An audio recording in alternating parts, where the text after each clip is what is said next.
call the meeting to order. Review agenda for additional removal or adjustments of any items. No changes. It's No changes. Public forum, opportunity citizens who are not on the agenda. Briefly share comments or concerns. Anybody here?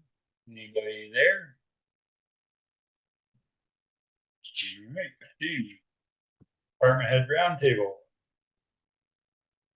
Public Works, Eric. Working. Good job. All right. So expand on that. As you guys know, we got the sweeping all done.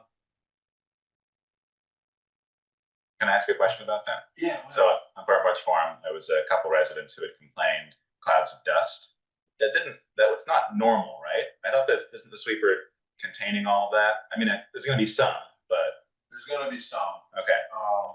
Regardless, no matter if we do it with, the only way that you would do it less that is if you had one of them back trucks. Okay. That suck it up as you're sweeping at the same time. But the reason we did it Thursday morning was because it was supposed to rain Friday. Yeah. And I knew that any dust that was going to be, all that fine stuff was going to be washed away. So Yeah. they'd have to go through, a few hours of it in the morning and blown off. Yeah. Okay. Eric, I did, speaking of that, I watched Middlebury do it this year. And they've got that same sweeper on the loader we had. And they took their chlorine truck, their tank, like we had, filled it with water and had a truck in front of it, just sprinkling water out a little bit, turned it on slow, just an idea.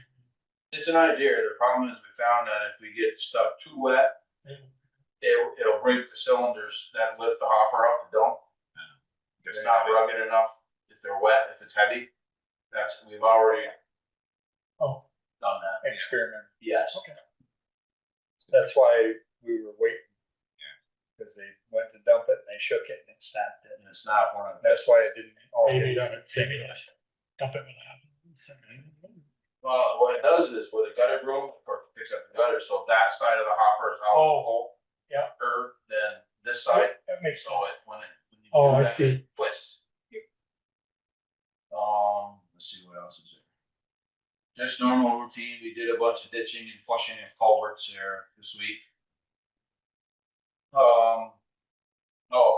Lincoln Road is going to get the top put on it sometime the week of the 16th. I don't have a confirmed date yet, but sometime that week. Of June. Yes. Okay. Yes.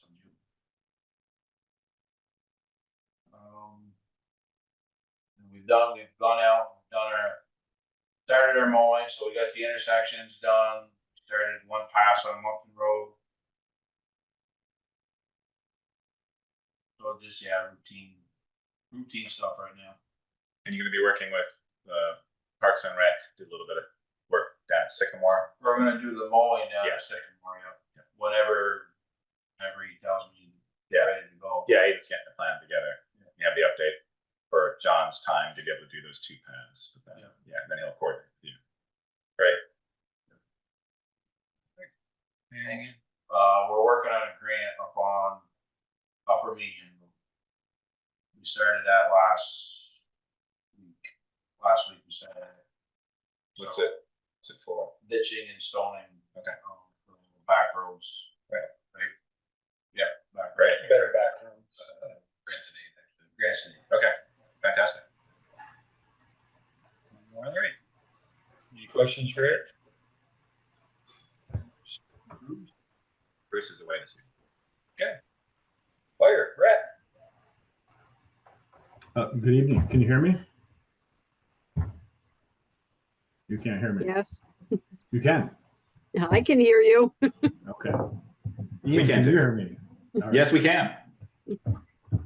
Good evening. So as of today, June 9th, your fire department has responded to 50 calls for service, calendar year 25.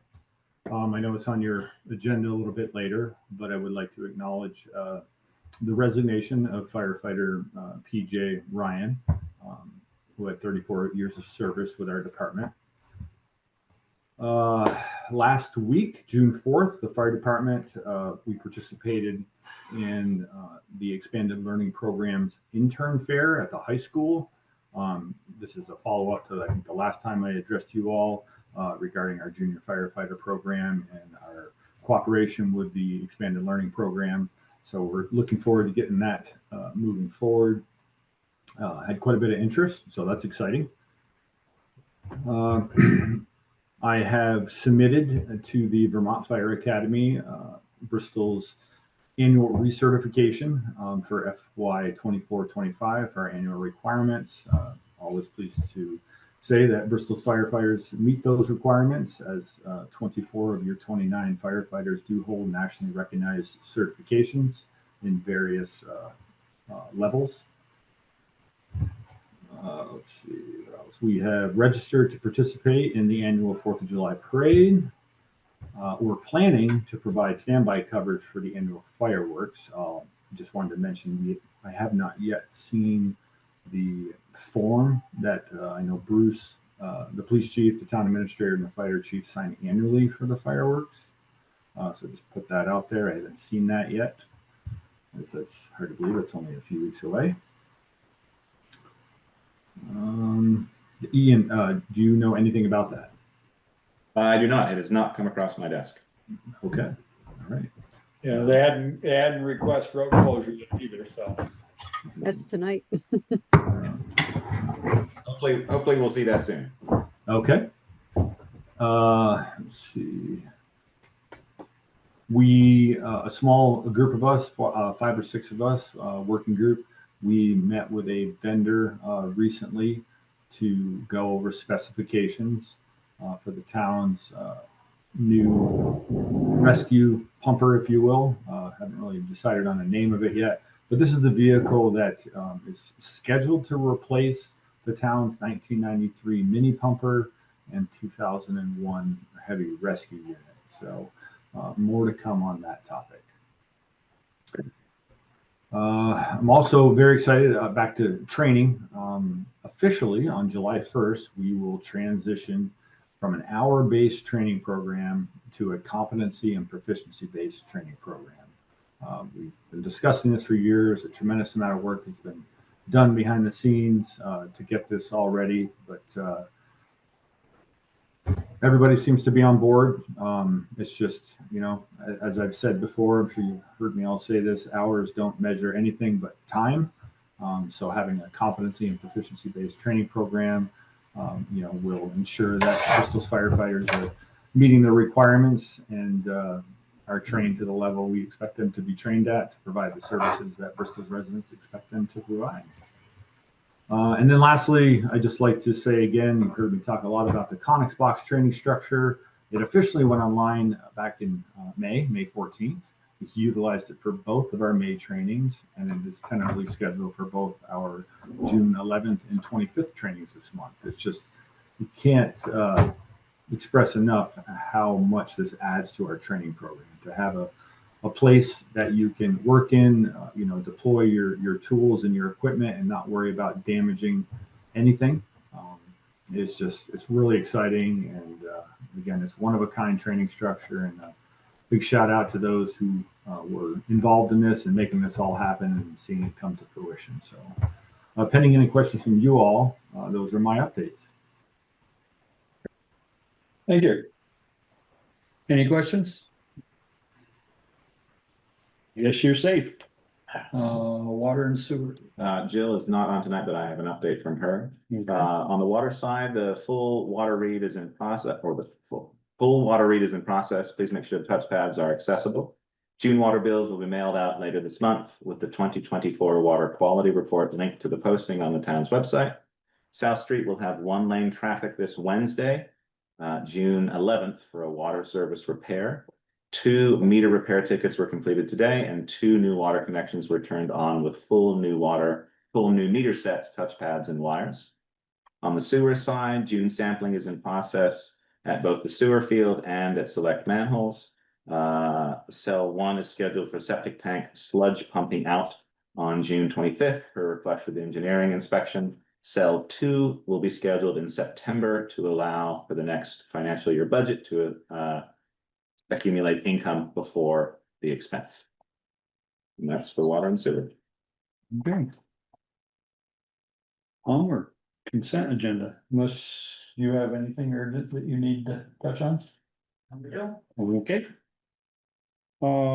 Consent agenda, special event and street use closure for 4th of July.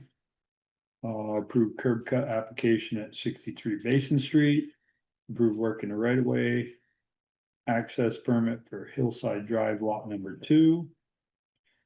Approved purchase of new laptop and accessories for the town administrator using technology fund, technology reserve fund.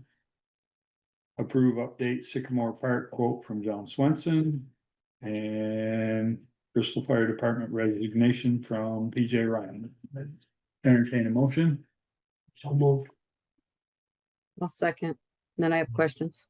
Motion and a second, and on with your questions, Michelle.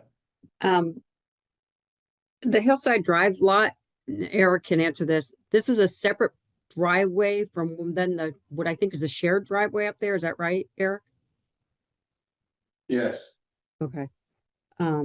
And then I have a question on the new laptop.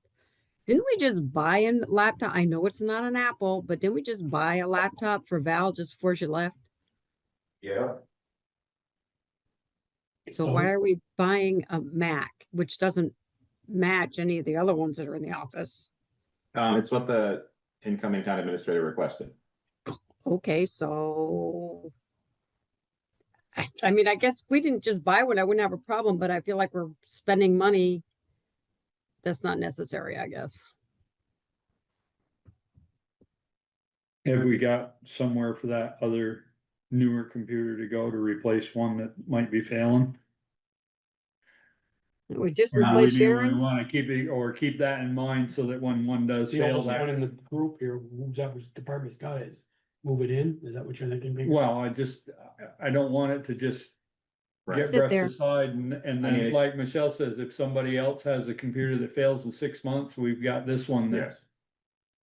we just need to remember Yeah. it's there, I guess. I think it's about a year old, the one that Val had. It's similar to this. Right. In terms of the tough book configuration. I mean, it could swap out this because this is a pretty old machine and we use this one a lot.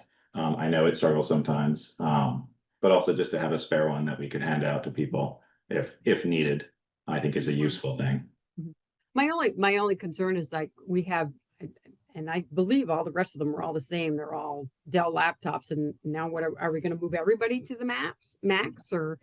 No, it's just a preference for, I think he's just more familiar than incoming town administrator with that system. And so we have a combination. So we have the rec department, they're on Mac laptops. Most of the computers down here are Windows, primarily Right. driven because of familiarity with that operating system as well as software that is mainly Windows only. But in terms of my working for the last 6 months or 5 months, I'm on a Mac and everything, I could access everything. The only thing I was just gonna ask that question. yeah, Nemrick was the outlier and they have an ability just to do it through a web browser, so you can access that. But there's nothing, talking to Sharon and Chris, there's nothing that the incoming administrator would need to access that it's Windows only, as far as I'm aware. Were you able to access the Doing the Cloud stuff on your Mac? Oh, yeah, Okay. yeah, they had yeah. Okay. I know that was the one thing that. Yes, there was, apart from, we found a client for that, but again, we may, in time, move to another system, but there's nothing that I was aware of that needed to have a Windows machine. But it's good to have spare, I mean, they do go down. But it's your choice. I just felt like familiarity, I think, is a big part. I know that I can set up the machine and have it ready to go when the new administrator starts. But it would be up to you or up to the board. And that's the one, because I just want to be clear that I have no ability to support that Mac. And that's fine. Seats in house currently the best I can, but I have Right. no Mac support whatsoever. Yeah. I mean, ideally, you're not doing any tech support. We're paying someone to do that, which is the best way, but I know that it's hard to do. Yeah, I mean, I don't think you've never been expected to support the Macs that the rec department have. All members of the rec department use Mac laptops. So it's just, we have a mix here. I mean, So I who was thinking- services the Macs? Generally, they don't need to be serviced. Hmm. They're slightly less susceptible to viruses and malicious kind of software, stuff Right. like that. Yep. Mhm. But generally, if on both sides, everything usually hums along fairly decently, I think, Yeah. both with Windows and Mac. Mhm. And I don't know if Meredith and Aiden, I don't think have they ever come to you in terms of having, no, so, They've asked questions and it was in my answer the other day, I'm like, I got no idea. okay. Yeah, I'm happy. I mean, So, I'm, yeah, it's either put it to Ian or put it to. yeah, I'm fine with doing that. I understand that it's why we're a Windows office here, but I know that people like to use other machines, and I'm happy to support that in any way I can. I put that out there. Not that I want to do it all the time, but it's pretty minimal, I think, in terms of that kind of support. If everything is working smoothly, so I don't have concern with that. Okay, so that's the laptop. I just have Yeah, a question back okay. on Hillside Drive Bigger. Yep. So is that, he's got all sight distance? He will. So this is working right away or driveway? Both. They're supposed to be both. Yeah. So It it is, it's says. right away access permit.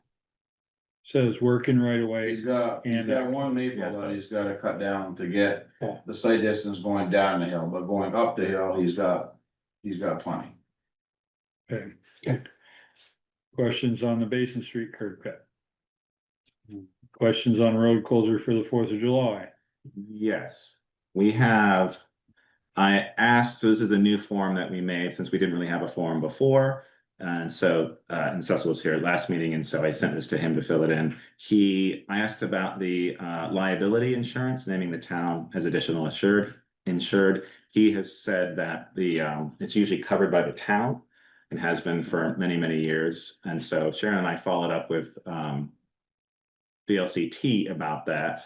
And there doesn't seem to be that kind of coverage for that kind of event. And so I think they would probably need to get their own insurance for that, because they're not a town committee.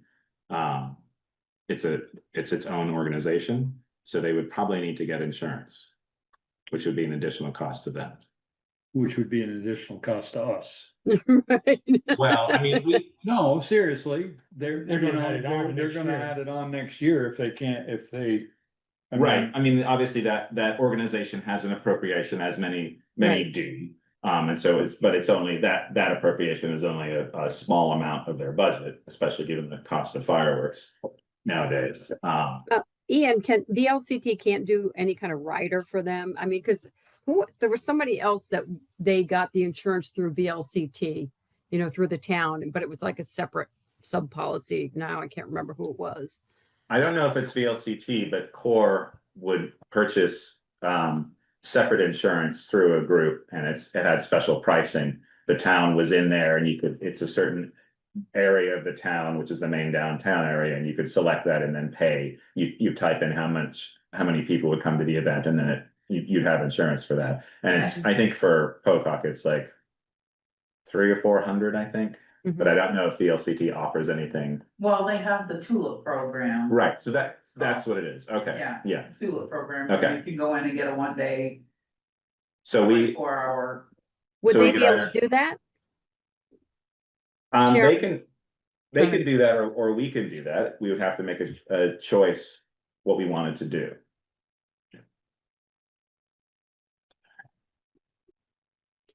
And part of me says to keep it clean, let's have them do it.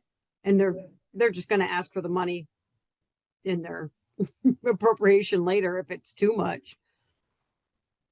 Right, it's generally like maybe under $500 to insure the entire event. It's just well, that they'll have the night of the 3rd and, And the well, they parade. can probably cover that in that 24 hours. yes, and we think the 3rd might be different because it's not on town property. And so I don't know how they handle insurance with the school. It might be a separate. But we do insure the rec field. I gotta think about that. We do. Yeah, the rec club is part of the VLC gets it. Yeah, through and the that's town. where the, I thought that was the one I Michelle mean, was it's on thinking. both, yeah, people are on the rec field, but the fireworks are on school I plan. believe the school doesn't. Okay. Hey, but Joel, it's does the still in rec the club, back. does the rec club get their insurance through the town, Yeah, through the LCT? yeah. Yes, they do. Okay, that's what that's maybe that's what I was thinking of. Okay, I think it would be. The LCT sent a form in terms of ensuring large parade kind of events, and there are a lot of stipulations on that as a group you would need to meet. I don't know if the July 4th committee is aware of that form. I think if we decide to insure, either we would buy the separate insurance that would cover all of that, or they would do it independently. And they're also guidelines. Right, the guidelines are there, and we need to make sure those are followed if they do it, and the same if you bought the separate insurance. It's So clean. we've been having the 4th of July parade for how many years and they've never had insurance? I mean, it's possible, yes. We've always felt, I mean, because it's just been a holdover for how many decades that Right. it's covered under the town, and it's just been passed from board to board, and clerk and administrator to administrator. So it's just, but it's one of those things where we want to make sure that it's covered. We don't want anything happening. And so it's probably, I mean, it's up to us whether we would explore it. I don't know if you're the municipality, if you can get tulip insurance, or if it has to be like a nonprofit or an outside group. That's something we would need to check. So I wouldn't want to say that we could take it on without being absolutely certain. Yeah. Okay. Person that sent me the information to begin with and Yeah. see if there's some kind Yeah. of short-term yes. drive that we put on our policy. Okay, so let's find that out, and then we can bring that, we can work with them, but I think approving this tonight is fine. Yeah. But we just want to make sure. Well, I don't think we're gonna stop. No. No. Yeah, so we have that, the computer purchase, and then we have an updated estimate from John Swepston. The estimate that he provided last week was for one of the paths. And in the discussion, we were talking about two of the paths. He's updated his quote, which adds another 960 to the 1440 or whatever it was, which I think is a pretty good amount. I think having both of those done is And he beneficial. said that was all by the hour. If it took like. Exactly, yeah, exactly. So we have that, and then, yeah, those for the consent. And then, exception of, Yes. accepting PJ Ryan's letter, yeah, I've got tongue tied tonight. Letter of resignation with regret. Yes, absolutely. And Yeah, I thank just him want for to, I his- mean, I don't know a lot of the firefighters who do resign, but I want to thank PJ. He's put a lot of time and effort into our community doing that. So thank you, PJ. Yeah, thank you. Yeah, thank you, PJ. All right, any other questions? Hearing none, all those in favor of accepting the consent agenda signify by saying aye. Aye. I, Opposed, nay. Motion passed. Hi, Jessica. Hello. Good Hey morning. Jessica, how's everything in China? It's okay. We entered the rainy season, so Oh, it's raining all the we haven't time. gotten out of it. Yeah. We haven't gotten out of it yet here. I know, that's Every true. weekend, Just just prepping you one to, day. to come home. That's right. All right. Harvey Road feasibility study, local concerns meeting. Mike Winslow and Natalie, Mostly Natalie. mostly Natalie. Yeah, I've given Natalie. good All right. evening. I've given you co-host permission, so you can share your screen if necessary. Great, thank Uh, you. Can everybody hear me okay? Yep. Yep. Okay, awesome. Thank you. I will share my screen. We have a short presentation. Fantastic. And then just one question of, additional stakeholders who are in attendance tonight, just to kind of get an inventory of that. Yeah, I'm not sure if we have, is anyone here? Tasha, what's your name, sir? Ed, Ed, Ed Mayor, Mayor? Okay. Mayor. He was right at the top of the road. Okay, great. We have Tasha Ball here from the Willowell organization. Okay. Okay, great. Aaron I, Thomas is on there too, and that's. Oh, Aaron Thomas, okay, that's who that is. Hi, Aaron. Okay. So let me give a little bit of background. I just gotta get. So. Second before you start, Natalie. So.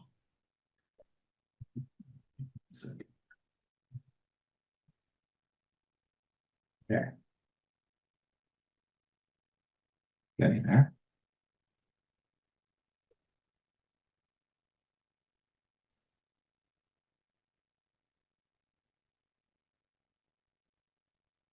Get the detail that AZ sent out on this, just so I can get the details right. Where the heck was that? Just a question on screen. Is my screen visible? Yep. Is it a single presentation or is it a presentation in a Word document? It's just the presentation. Okay, great, thanks. Okay, so here we go. Okay, so this meeting is essentially, we're looking at Harvey Road and we're wanting to make potential changes from a class 4 road to a class 3 town highway. And the reason the town is looking at this and is having this feasibility study is the idea is that with the new Willowwell Foundation School on a piece of land that's past Harvey Road, we're experiencing traffic volumes are becoming higher. And there's also potential for new development in the same area. And by changing the classification of the road, it allows us to make improvements and also open up the ability to get different kinds of funding for that road. And so that's why we're looking at this. And part of the scope of this is looking at the bridge, which serves a lot of the houses along that space. There's all the houses on that stretch. Well, there's one. Yeah, that's true. Yeah, the farm is at the front. Only house done there on Harvey Road. Yeah. Reds. Do you come off Harvey Road? Yeah, his driveway is off Harvey. Yeah, right, there's one on the left, yeah. Okay, so that's my little bit, and now we'll have Natalie sort of go through. We've had a couple meetings, we've been in person, looked at the road, and they've taken their inventory and things like that. So now we're just on to a local concerns meeting. Just to Yep, keep okay. people informed. Yep, so I'm Natalie, I'm a project engineer with Fuss and O'Neill. So I'm kind of running the day-to-day on this project. So we'll just go with a brief introduction. Our project location is, as mentioned, pretty much the entire stretch of Harvey Road that we're looking at, up to, I think, the divide where the Willowwell School that was mentioned is. The project team is Fuss and O'Neill, the RPC, and the town of Bristol together working on this. We performed several site visits in the past couple of months, some to just investigate the overall conditions in the road. So just a few photos taken from these different visits, showing the road, which the road is roughly 16 to 17 feet, give or take, as you go along it. And then recently we did perform a bridge inspection, both just for the understanding of the structure that's there. And then also, as we were there, we did, evaluate and look at the condition of the bridge in general, as we tend to do if we just happen to be in the area. So currently we're a class 4, and then the approximate width is 16 feet. There are utilities along there, just like some aerial cable electric telephone. Coming to the bridge width is also 16 feet. The length is 42.5 feet. Per V-Trans, the original construction was in 1919. Then some reconstruction occurred somewhere in the 2000 to 2002 years, although we do not have the official records for that work. But as you can see from the photo, we could just tell by looking at it how it is. There's really nothing hiding in there. So it was a very easy inspection. And then, as mentioned, the Willowwell Foundation and the potential 15-lot subdivision were kind of the catalysts for this project, or for this potential project. So results of bridge inspection, everything's fine, nothing to worry about. So, some typical spalling and section loss that would be, more than appropriate for the age and the location of this structure. Both abutments are sound, although there is some cracking and spalling, and the east abutment is leaking water. Again, none of these are safety concerns. They're just kind of observations of the condition, and you can see some of that in these photos here. But overall, the existing bridge is it's fine, and it's doing what it's supposed to do. So no cause for alarm or anything in there. Moving on to a little bit about the class 3 versus the class 4 classification, which I'm sure most people are aware of. Anything not 1 through 3 is a 4. And then the legal definition of the class 3 is negotiable under normal conditions, all seasons of the year by a standard manufactured pleasure car. It has to have sufficient surface and base, adequate drainage, and the key here being sufficient width for winter maintenance.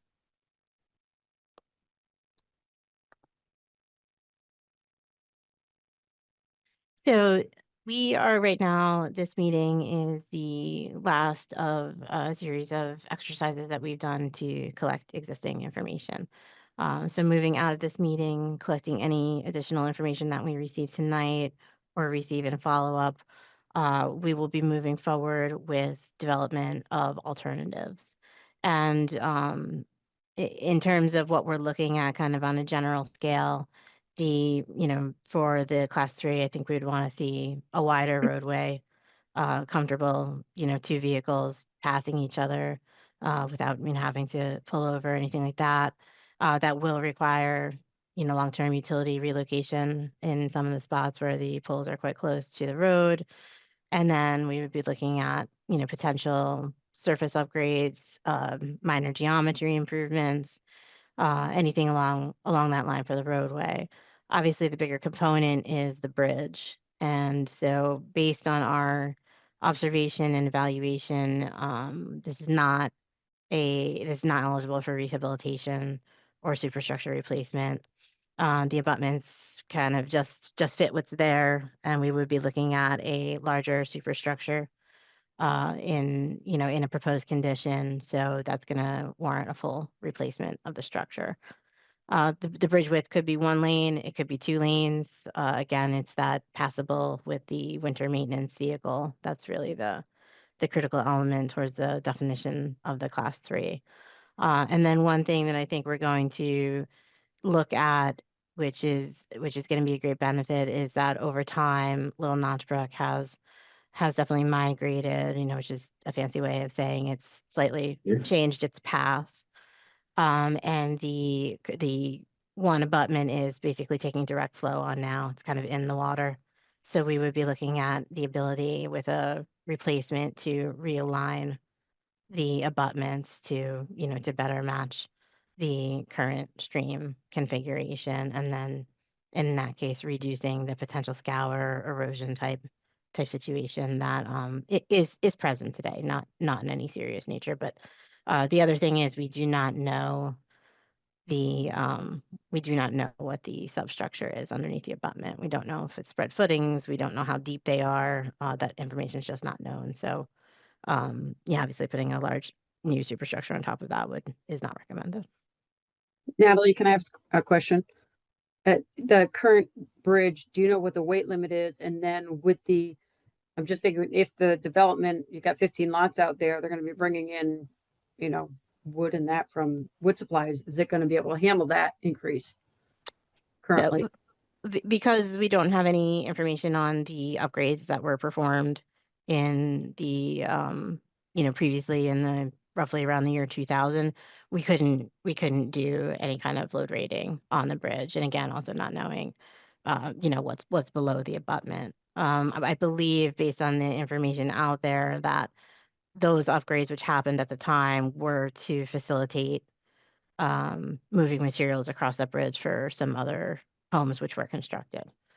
Yeah, it was done to get concrete trucks across the bridge, and the bridge was designed by Dop and Dop, but then it was built by a local steel fabrication outfit, so it never ended up with a official rating. Any guess?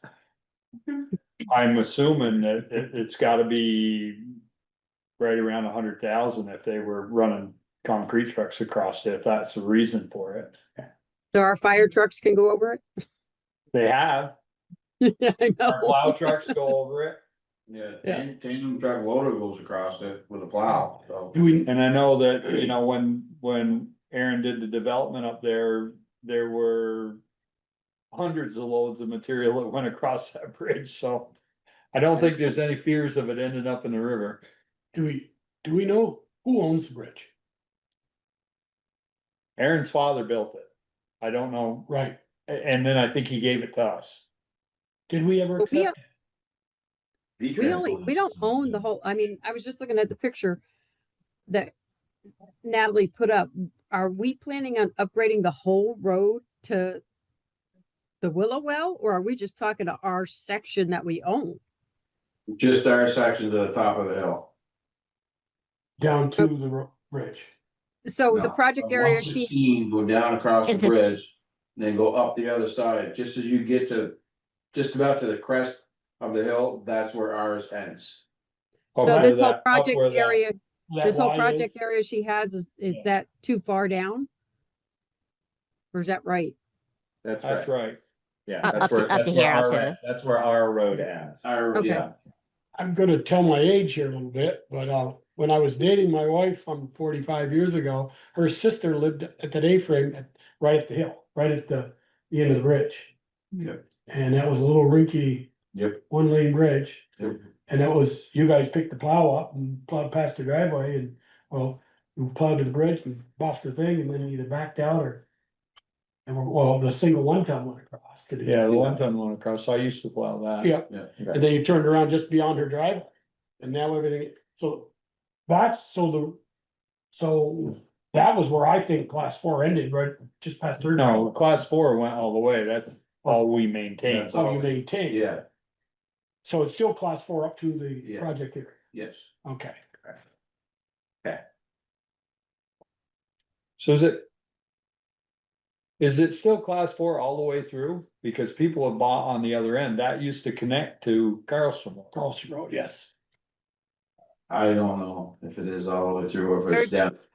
I know there believe, was, I believe Peaker, there's still a right of way or an easement through there. I think it was classified under your and Ken Weston's area, when, remember the towns had you, either you call them a road or call them trails?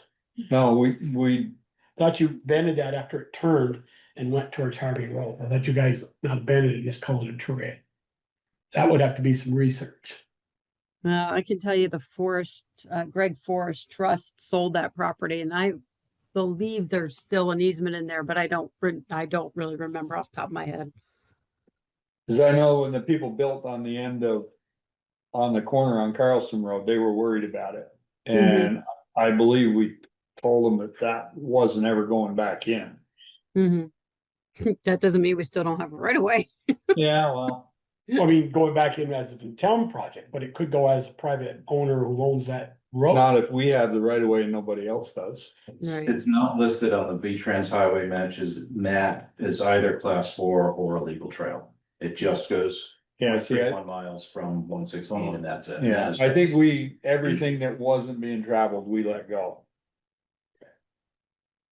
all right. All right, Natalie, Sorry, Nan. No, that's okay. Very, very helpful information. So the project schedule that we're working with here, we have performed our kickoff meeting back in March. We performed our field investigations, roadway and bridge. Today we are having what we call our local meeting, and so then we will be developing alternatives for presentation in July. We're looking at the draft report in August and final report and recommendations in September.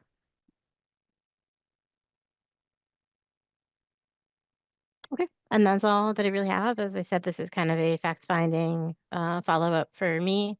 For any information beyond this, I've noted this discussion about the limits of the class 4. Is there anything else that anybody can give me in terms of history, interesting information? That would be Joel and Peaker. Well, like I said, it was 80s, 79 and 80 when they built that A-frame down there.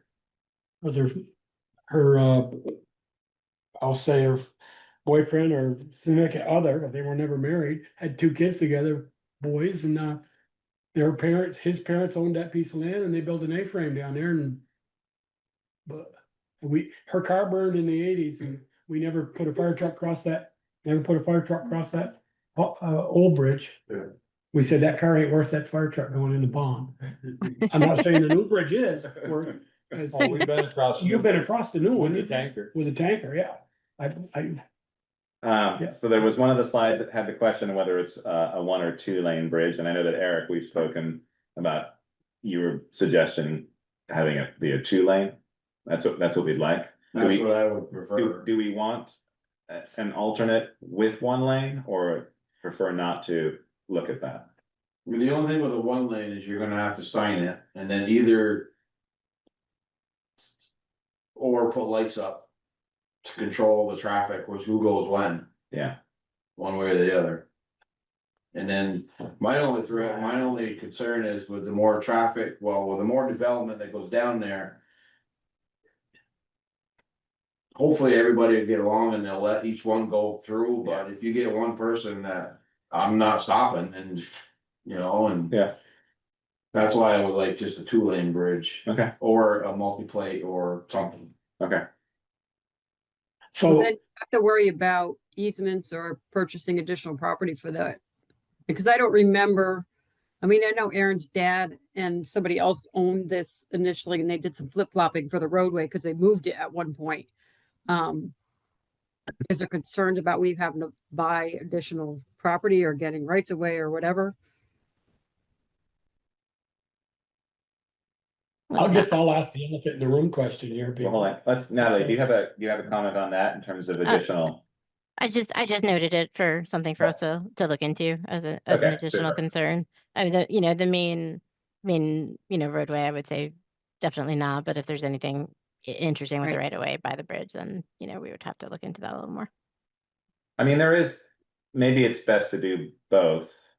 Because there are ways to mitigate a single lane of traffic. Obviously, there's probably a significant cost involved with replacing the entire bridge. I mean, it seems like it's not salvageable if we wanted to do either way, 2 lane or a single lane. And so we have to see what the cost difference is. So maybe keeping in both, just so we have the comparison. Okay. Yeah, I mean, the only thing that I would say to the 1 lane is it is going to keep your speed low. So just something to keep in mind that once you open it up to 2 lanes, you do open up the possibility of, higher than desired speeds. Okay. Besides, I mean, the benefit of having all that development down there is it increases the grand list and that's good for the taxes and things.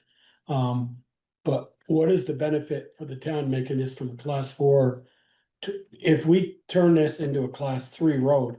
Does all this cost of widening the road and the bridge go to the public works budget?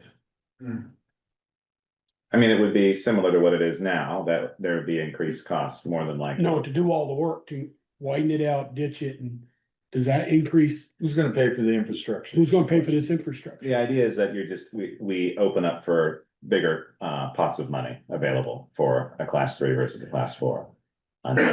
We would get grant funding. You're being a politician, you're working around the question, who is gonna pay for widening and fixing the road to make it a class 3? We would pay with grant funded projects. That's the only way we'd be able to look at it. I know we can't afford to put a You're bridge. saying, Oh, no, I know. Yeah, Right. it's not expected that this is coming out of our capital road Operating fund. budget. Yes, it's not. It would just be, we'd have the information to go forth to be able to pursue grant funding to support a project like this, but there will be a significant cost associated with it. so And Ian, could you're the- saying there's gonna be Hold on, grants? hold on, I'm sorry. No, She went. You're saying there's gonna be grants, you think there's gonna be grants available for us to actually construct the road? Unknown, but Mike, I don't know. I wouldn't expect so. Okay.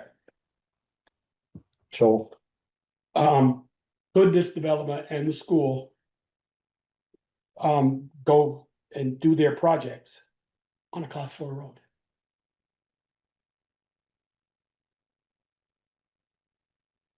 Can they, you're asking Joel if Keeping they it as can, it is. Yeah, Create keeping their it the way it projects? is, we continue to plow it and grade it like we have been, I guess. It's the only class 4 road we maintain. Right, we don't do the one up in the upper notch, that goes from a class 3 to a class 4, and we pick up. There's 2 up there. that we There's make. 2 up there, and just so, but could the project, 16 houses, I guess that's the number, and Willow, could they continue with their projects and operate on a class 4 road?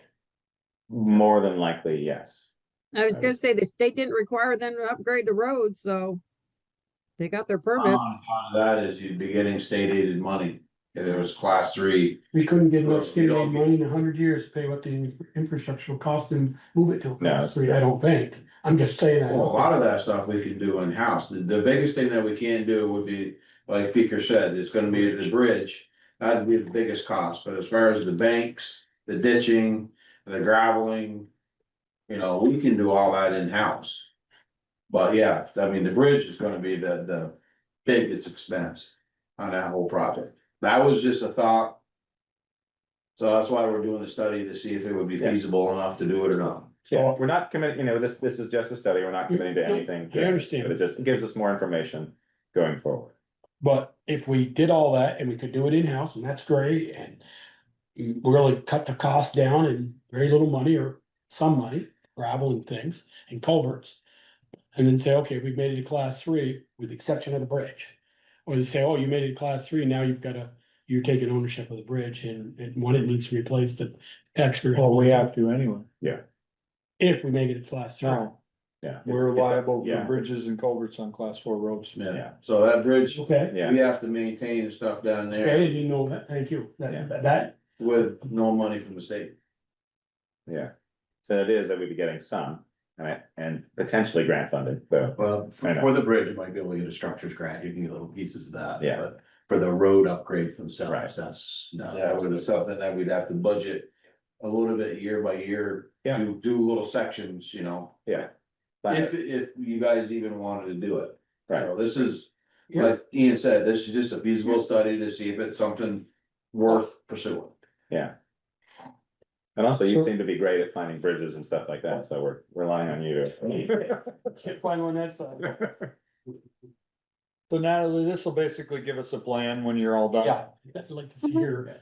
Yeah, and I mean, a no build is also an alternative. So I mean, there's, that is part of it as well. So, the do nothing will be, included as at least an alternative that was, listed.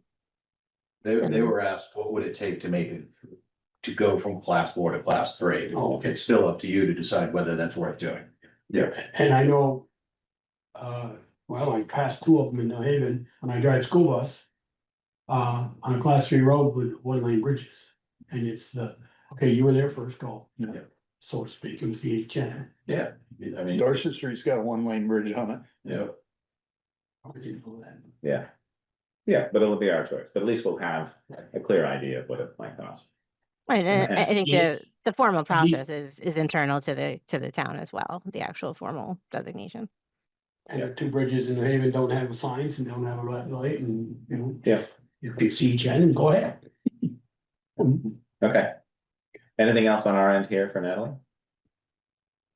Anything from the neighbors about things that Natalie should know in terms of doing her investigation? Yeah. Your Concerns? long time, Ed. No, I just, widening it up on the top part there, you got that bunker silo there, that's right next to the road. yeah. And you got a power pole on the other side, but she had photos of both of those right at the beginning. That's a pinch point right there. Yep, that's very tight. Yeah, I guess the only thing I would add is with the last flood, that water got pretty close to that top of that bridge. I was worried we were going to. So. Oh, I remember it was they do a couple wash feet out inside that quite a bit. A-frame a few times. The water used to be a couple feet and a foot inside it. They had- Underneath the lid. I had a bunch more. A couple years ago, Still there. it got, so there was, we were gonna have to cancel school for a few days. Yeah. Or however long it takes to put a temp fridge back up. Not more than a couple of days. Yeah, he's not gonna give you a temp fridge there. I mean, I think we did cancel school. Because of the fridge. Ian, quick question. Yeah, Since it's a class 4 road, if something happened to the bridge, the town would be on the hook for that. If it was a class 3 road, would FEMA be able to jump in if the bridge got washed out or damaged? Yes. That's a good question. A class 4 road, it won't, right? And right, as soon as it still exists, yeah. yes, if FEMA still exists, then I think Right. they would handle a class 3, but not a class 4. Okay. No, take that back. Okay, FEMA will handle a class 4 on a bridge, because Starkville went through that up on Brown Hill. oh, okay, They put a bridge in up there, a new one for 2 years ago, yeah. Yeah, through Otter Creek Engineering or something. okay, So yes, FEMA will cover a class 4 bridge. Won't cover any of the road structure, yeah, Right. but will do the Okay. bridge. not that we're hoping it's gonna wash out, but. No. I was just asking Yeah. a question. Okay, great. Well, thank you, Natalie. Okay, Thank you, great. Mike. Yeah. Thank you Thank very you. much. Thanks, Appreciate it. All right, appreciate your time tonight. You did all the heavy lifting, so you're good to go. We write the checks. All right, Thank you, everyone. Take care. Have a Thank good you. night. Review and approval of MERP and ARPA Architectural and Engineering Services proposal for Holly Hall and Lawrence Memorial Library. Thank you, Tasha. thanks, Tasha. Thanks, Ed. Thanks, Ed. Okay. So. Let me share this.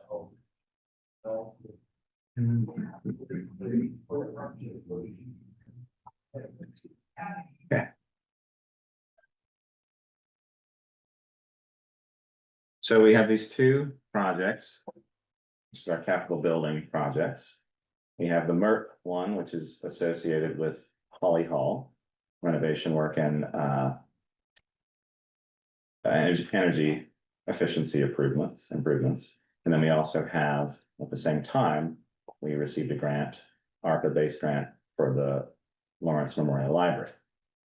When we received the MERP report, to flesh it out, the Regional Planning Commission hired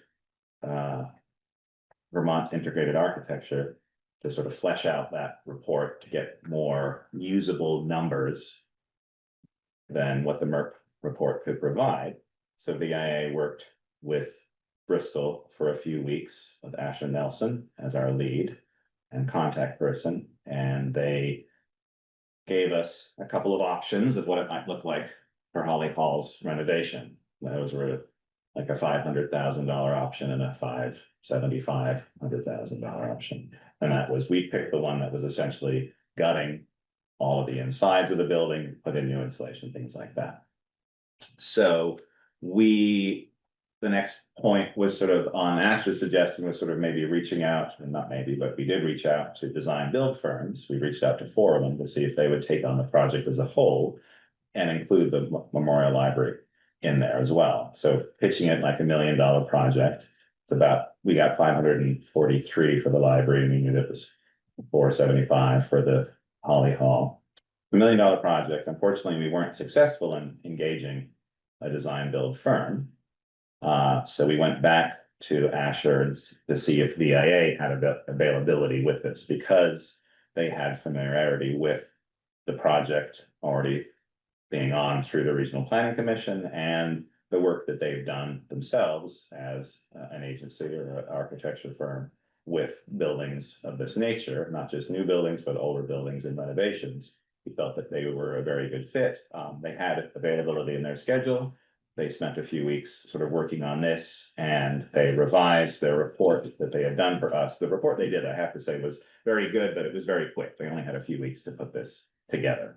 So they fleshed that out, and they've included the library. So essentially what this presentation is, or what this report is just a proposal, is everything that we want to do with the 2 buildings, they would be under that. They would produce all the drawings, all the work with contractors, or engage contractors, work with outside engineers to be able to size the systems, things like that. So that's where we're at the moment. So obviously that's the team, and what they're looking to do is, I'll just zip through this. So we've got structural engineering through Engineering Ventures, and we have Du Bois and King who are doing the energy sort of engineering side of things. And then this is their scope of work. So they'll do various phases from the pre-design and the planning all the way through to managing the construction side of things as well.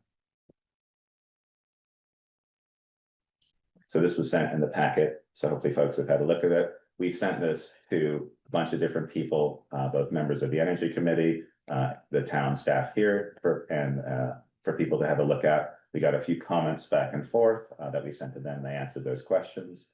And I think we're ready to hopefully have the select board look at this and approve this so we can move forward on these two projects. And are these numbers the same as to what they sent us before? It's a little bit, yes. So they're working with the numbers that they had proposed for the two for their project. They included what the grant was for the library project, and that's what they're working on in terms of their construction numbers. And then they have their own number that's part of that, which would be for their services, which is in this report. So essentially, as I said, it's sort of phase one is the pre-design and planning, phase two schematic designs and pricing, design development, construction documents, and then bidding and negotiations, and then construction administration. So their price is detailed here. So we have the estimated construction total is up here. It's $925 with the two projects. Thank you. So it's sort of estimated Holly Hall construction cost $450, estimated library cost $475. So that's our estimated, and again, this is just estimated. And then we have the pricing for VIA's work. And this is a breakdown of what they're looking at, sort of June through July and August.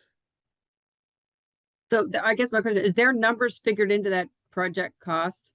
Yes. The construction cost, the numbers they have in here are included in that.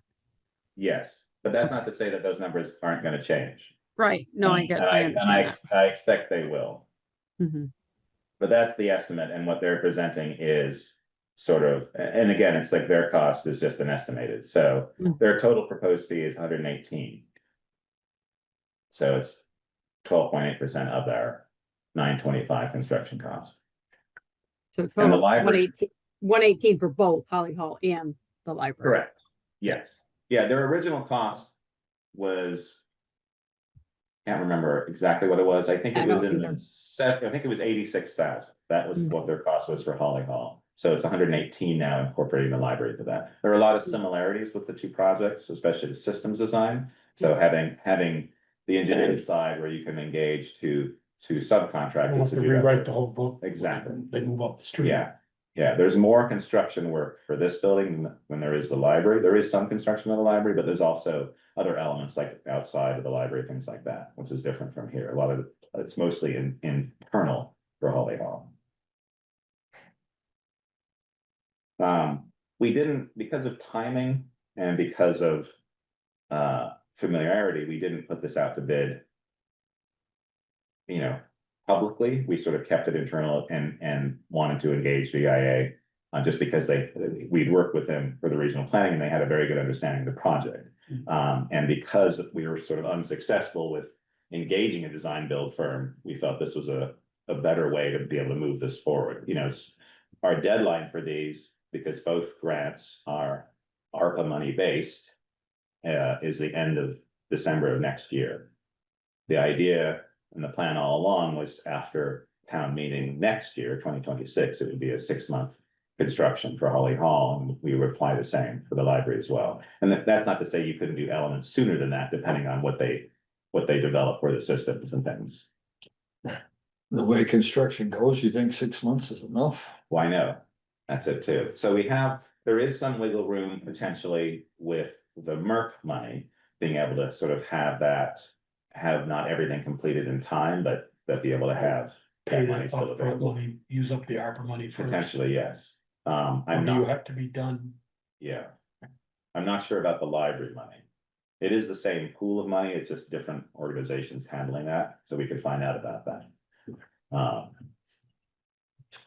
When you say everyone, you're talking from elsewhere, not our. Sorry, yes, yeah, it just happened to be the library grant was ARPA funds from, that the The Holly state. Hall funds would be the same concept elsewhere. Yes, the MERP money was its own thing, but I think both were sourced from ARPA money that originally came to the state.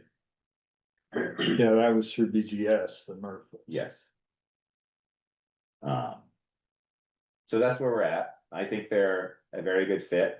I think Asher has done, in the short amount of time that he had to do the original quote, put a lot of good work in. I think they have a very good understanding. They've answered all our questions in terms of that we had for this proposal, but the nice thing, it includes everything. I mean, there are two very large projects that we don't really have familiarity with in terms of this kind of work. And so having an organization, having an architecture firm that is very familiar with this work, that is handling everything, I think is very beneficial for us. And the construction side may, or at least stay the same if it was the same builder on both. Yes, and that's Because the each day, idea. okay, that crew, you're done, you can, Yeah, we got some there's stuff- still a lot of unknowns Right. in that, but they're hoping, their plan is to engage contractor or contractors that they've had relationships with before. So perhaps the design build firms that we reached out to who didn't want to handle the entire thing, like VIA is proposing to do. If they've got a design, That's they'll right. do it. Yes, and I was told by one of the design build firms, like, yeah, when you have a plan for this, come back to us. So it's just something that they weren't able to take on for any number of reasons. You know, some might be not wanting to do or not familiar with municipality work versus home construction, things like that, or different kinds of projects. Some are just the size of the design build firms. You know, we went with local build firms that were here in Bristol or nearby. And it was just one of those things where, unfortunately, we weren't able to engage someone, but we want to keep this project moving, obviously, because we have this fairly firm deadline. So yeah, this has been looked at by a bunch of different people. We had good comments, but everyone thinks it's a good proposal. We felt that the cost estimates were good. And it does cover everything that we need to be done for these two projects. And so we agreed to accept this tonight. They would move forward, start the meetings, and start the process of putting this all together for us. Well, we're kind of shoehorned into it. I mean, it's not, we couldn't find anybody else. This was the route we decided to go. So if we want to continue. We're really approved, if I make the motion, we're approving to spend up to $118,000 of Correct. the MERF money or the money. Well, it's all of the money is money that's Right. we're paying up front. We haven't selected a contractor yet. No. Because they're Correct. with our final vote. We'll do that at a later date, but right Yes. now. I'll make a motion and we approve to hire VIA for the architectural and engineering service proposal for Holly Hall and Marchman Library. A second. Okay, we have a motion and a second. Have we had enough discussion? All right, hearing no more. All those in favor signify by saying aye. Aye. Aye. Opposed? Nay? I didn't hear anything out of you. That's why. Oh, sorry. No, I was an aye, sorry. Okay. You were like, I was just waiting. I only like heard two. I heard Jessica very lightly. Yes, no, I think, yeah, it's. I don't want to say we're shoehorned into this, but it's just. Well, it's the route we chose to go.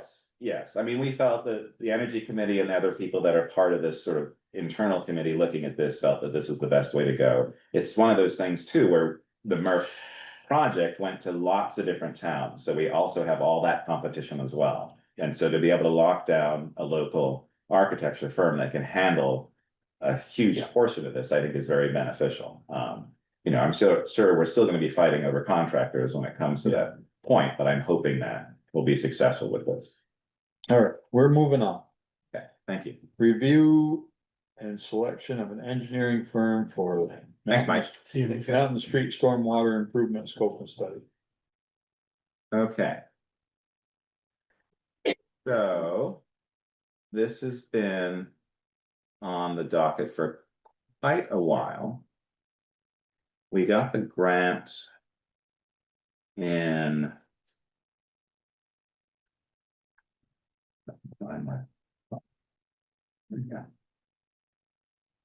Okay, there's that.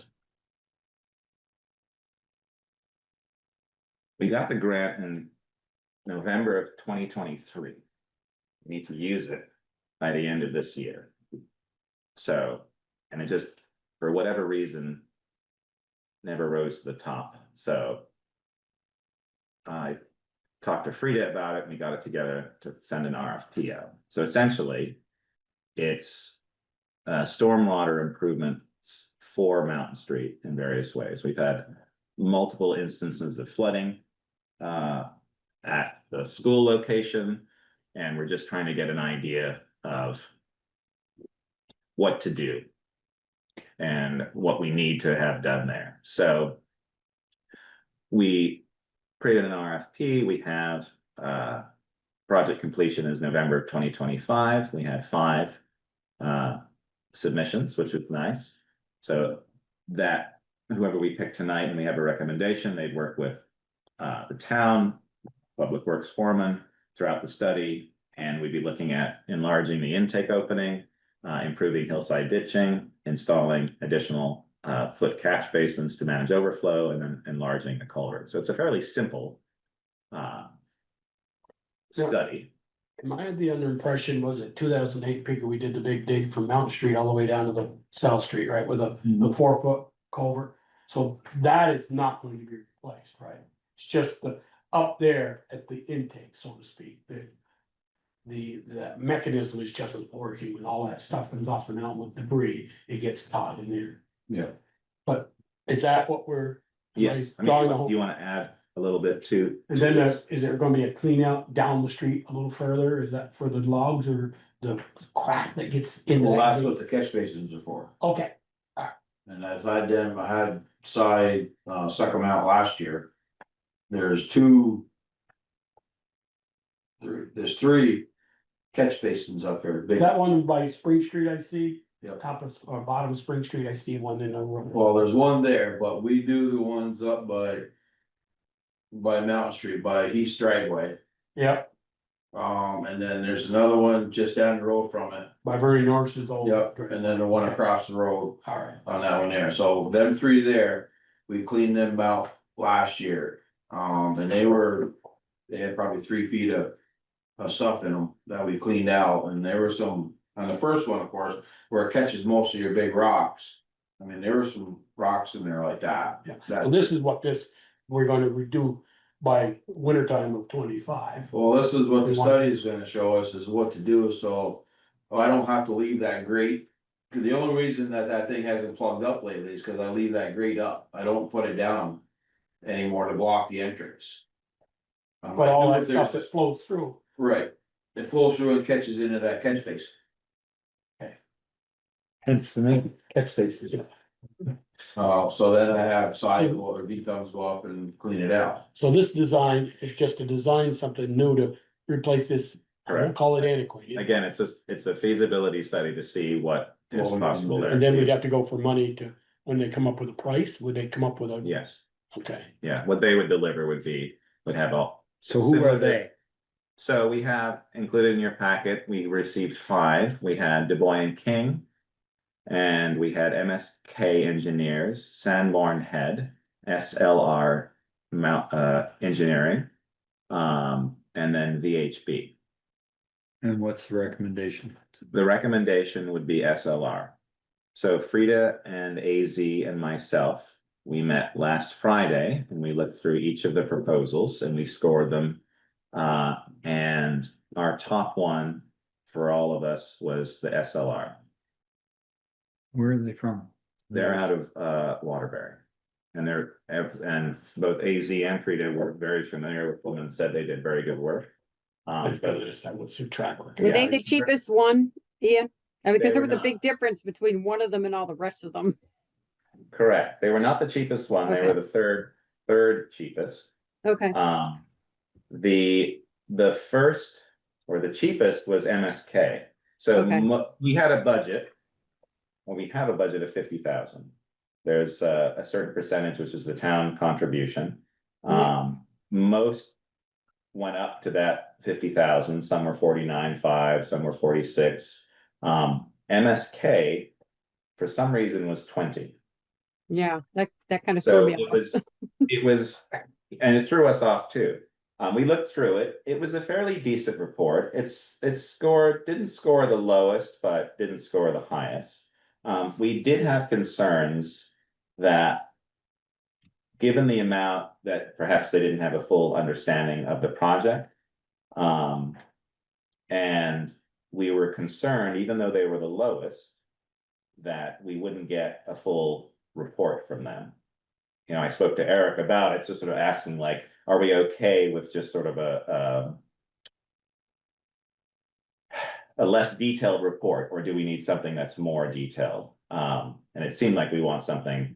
I would think so, man. As much as detail as possible. Yes, and we felt because of their pricing, it just didn't seem like, unless they had some misunderstanding of it, and Yeah. it's hard to then go back and talk to them, you know, about this. I think it's such a different amount. I'd be concerned with going with them and not getting what we want out of them. So SLR was our top in terms of just their understanding of the proposal, the qualifications, the work they'd done previously, their reputation, things like that. And everybody knew deadline, we gotta have this by. Yes, everyone received the same request for proposals with the same information. Questions were asked that we sent on if people requested them, so everyone had the same information. Good. So I can share what we felt was the best one out of the lot. I mean, they were all very good, but just, you know, one needs to rise to the top.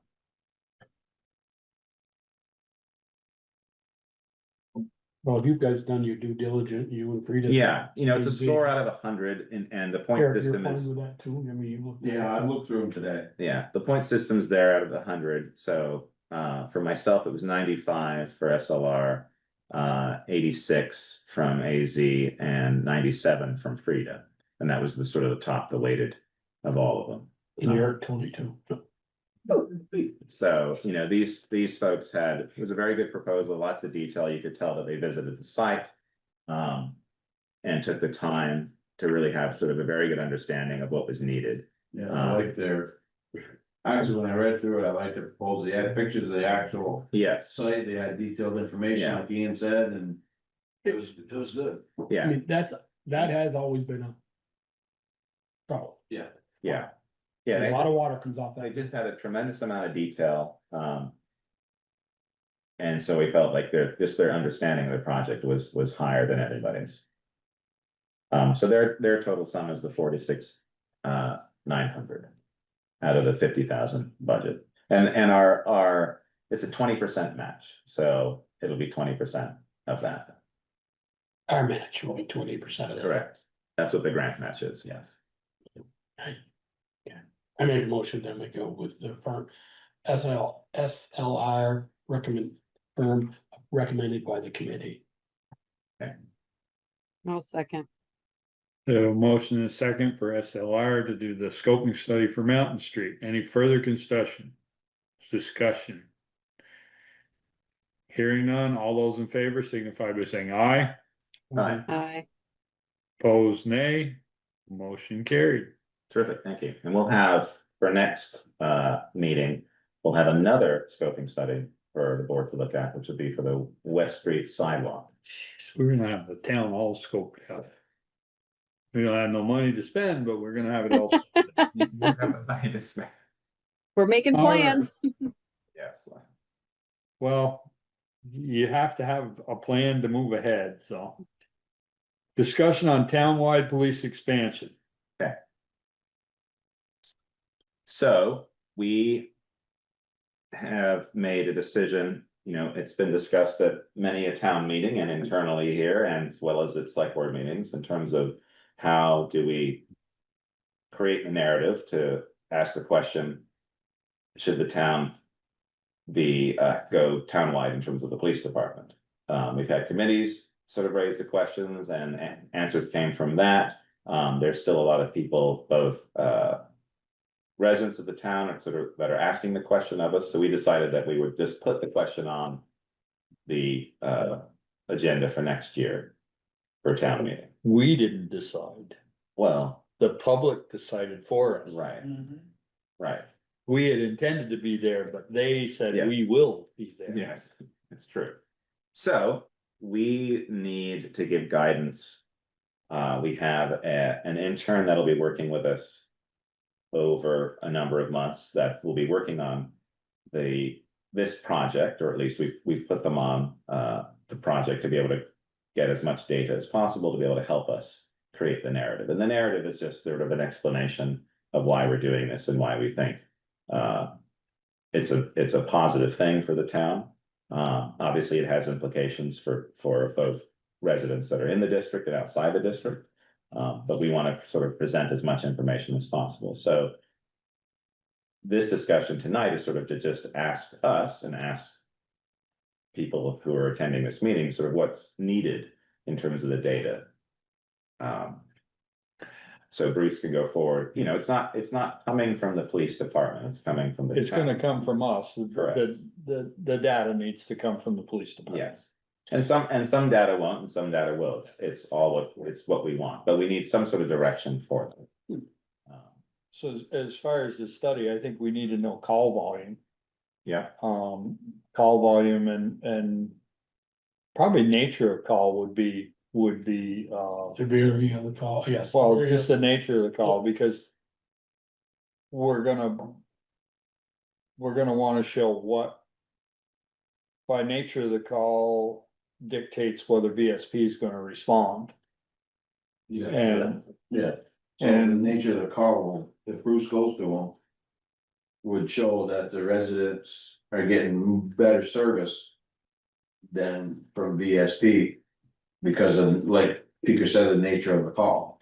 And they should be able to provide us with that because we pay for those out of district calls. We get billed. Right, and paid. so, So we have that information. He says, you know, requested by VSP or whatever it was. so should we ask the police department to give us the information, how many times did you respond to the? I know, well, I think we want both. I think we want the. And how many call the VSP respond? How many calls the VSP got, and I don't know if I don't know if that information is all in Spillman, whether he or whomever, whether Bruce can get in there and pull it out, I don't know When I anything. talked to him about the data, he felt that any data the VSP could provide us would be the exact same data that he could provide us. They're really. Well, that's what I mean, he should be able to get into the system and tell how many calls were to the town of Bristol that went to VSP that didn't go to Bristol PD. Right. I think that we need that number. We need the number that they're already responding to. yeah. Would there be any sheriffs that would be providing service outside them? The only thing that I believe the sheriffs do in Bristol would be burn. They do, Burn down enforcement. solid waste, And solid waste, yeah, like burning trash dumping. illegal burners. And they've been very, very responsive at that, working with conservation. So they will continue to do that, whether we're. District has contracted. Townwide or not. Do we have do we know how many times the police department, the state police, let's say somebody in the Nitro, Mr. Q over here calls and said, we came home tonight and our windows broke, the front door was kicked in. Okay, send us a report of what, if anything was missing. Is that a call for service or was that a dispatch call? Or just, because we're not sending a trooper, just send it in for your insurance company. Do we need to know that? So we can say, Well, it's a call. It's still cold. It's a- They would have to tell you when it was getting cold or not, because the victim wants it cold. Right, say no one showed up. I think that, I would like to know that number, say they had Well, five that's why hundred the calls, nature of the call and whether whether or not Physical- they responded. responded, yes. I think that, and I think that information is out there. The last thing we wanna do is make VSP look bad because. No, I absolutely. Because we are still gonna want their assistance. Absolutely. And I know that Bruce is dead set against. Making them look bad. Anything that is gonna slam another agency, Right, because they all work together. right. You know, he wants So to be you're able to, saying- go on, Michelle. No, so you're saying what we want is the total number of calls that VSP actually gets from the Bristol residents. The number of calls that Bruce gets for like his area, and then the number that he responds to that VSP either asks him to or he goes to anyway. Right? Yeah. Those are the three Well, it'd be numbers. the total calls for Bristol, whether it be to Bruce or to VSP.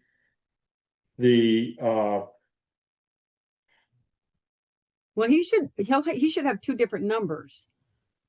One for in his district, and then the total number of calls for out of the district.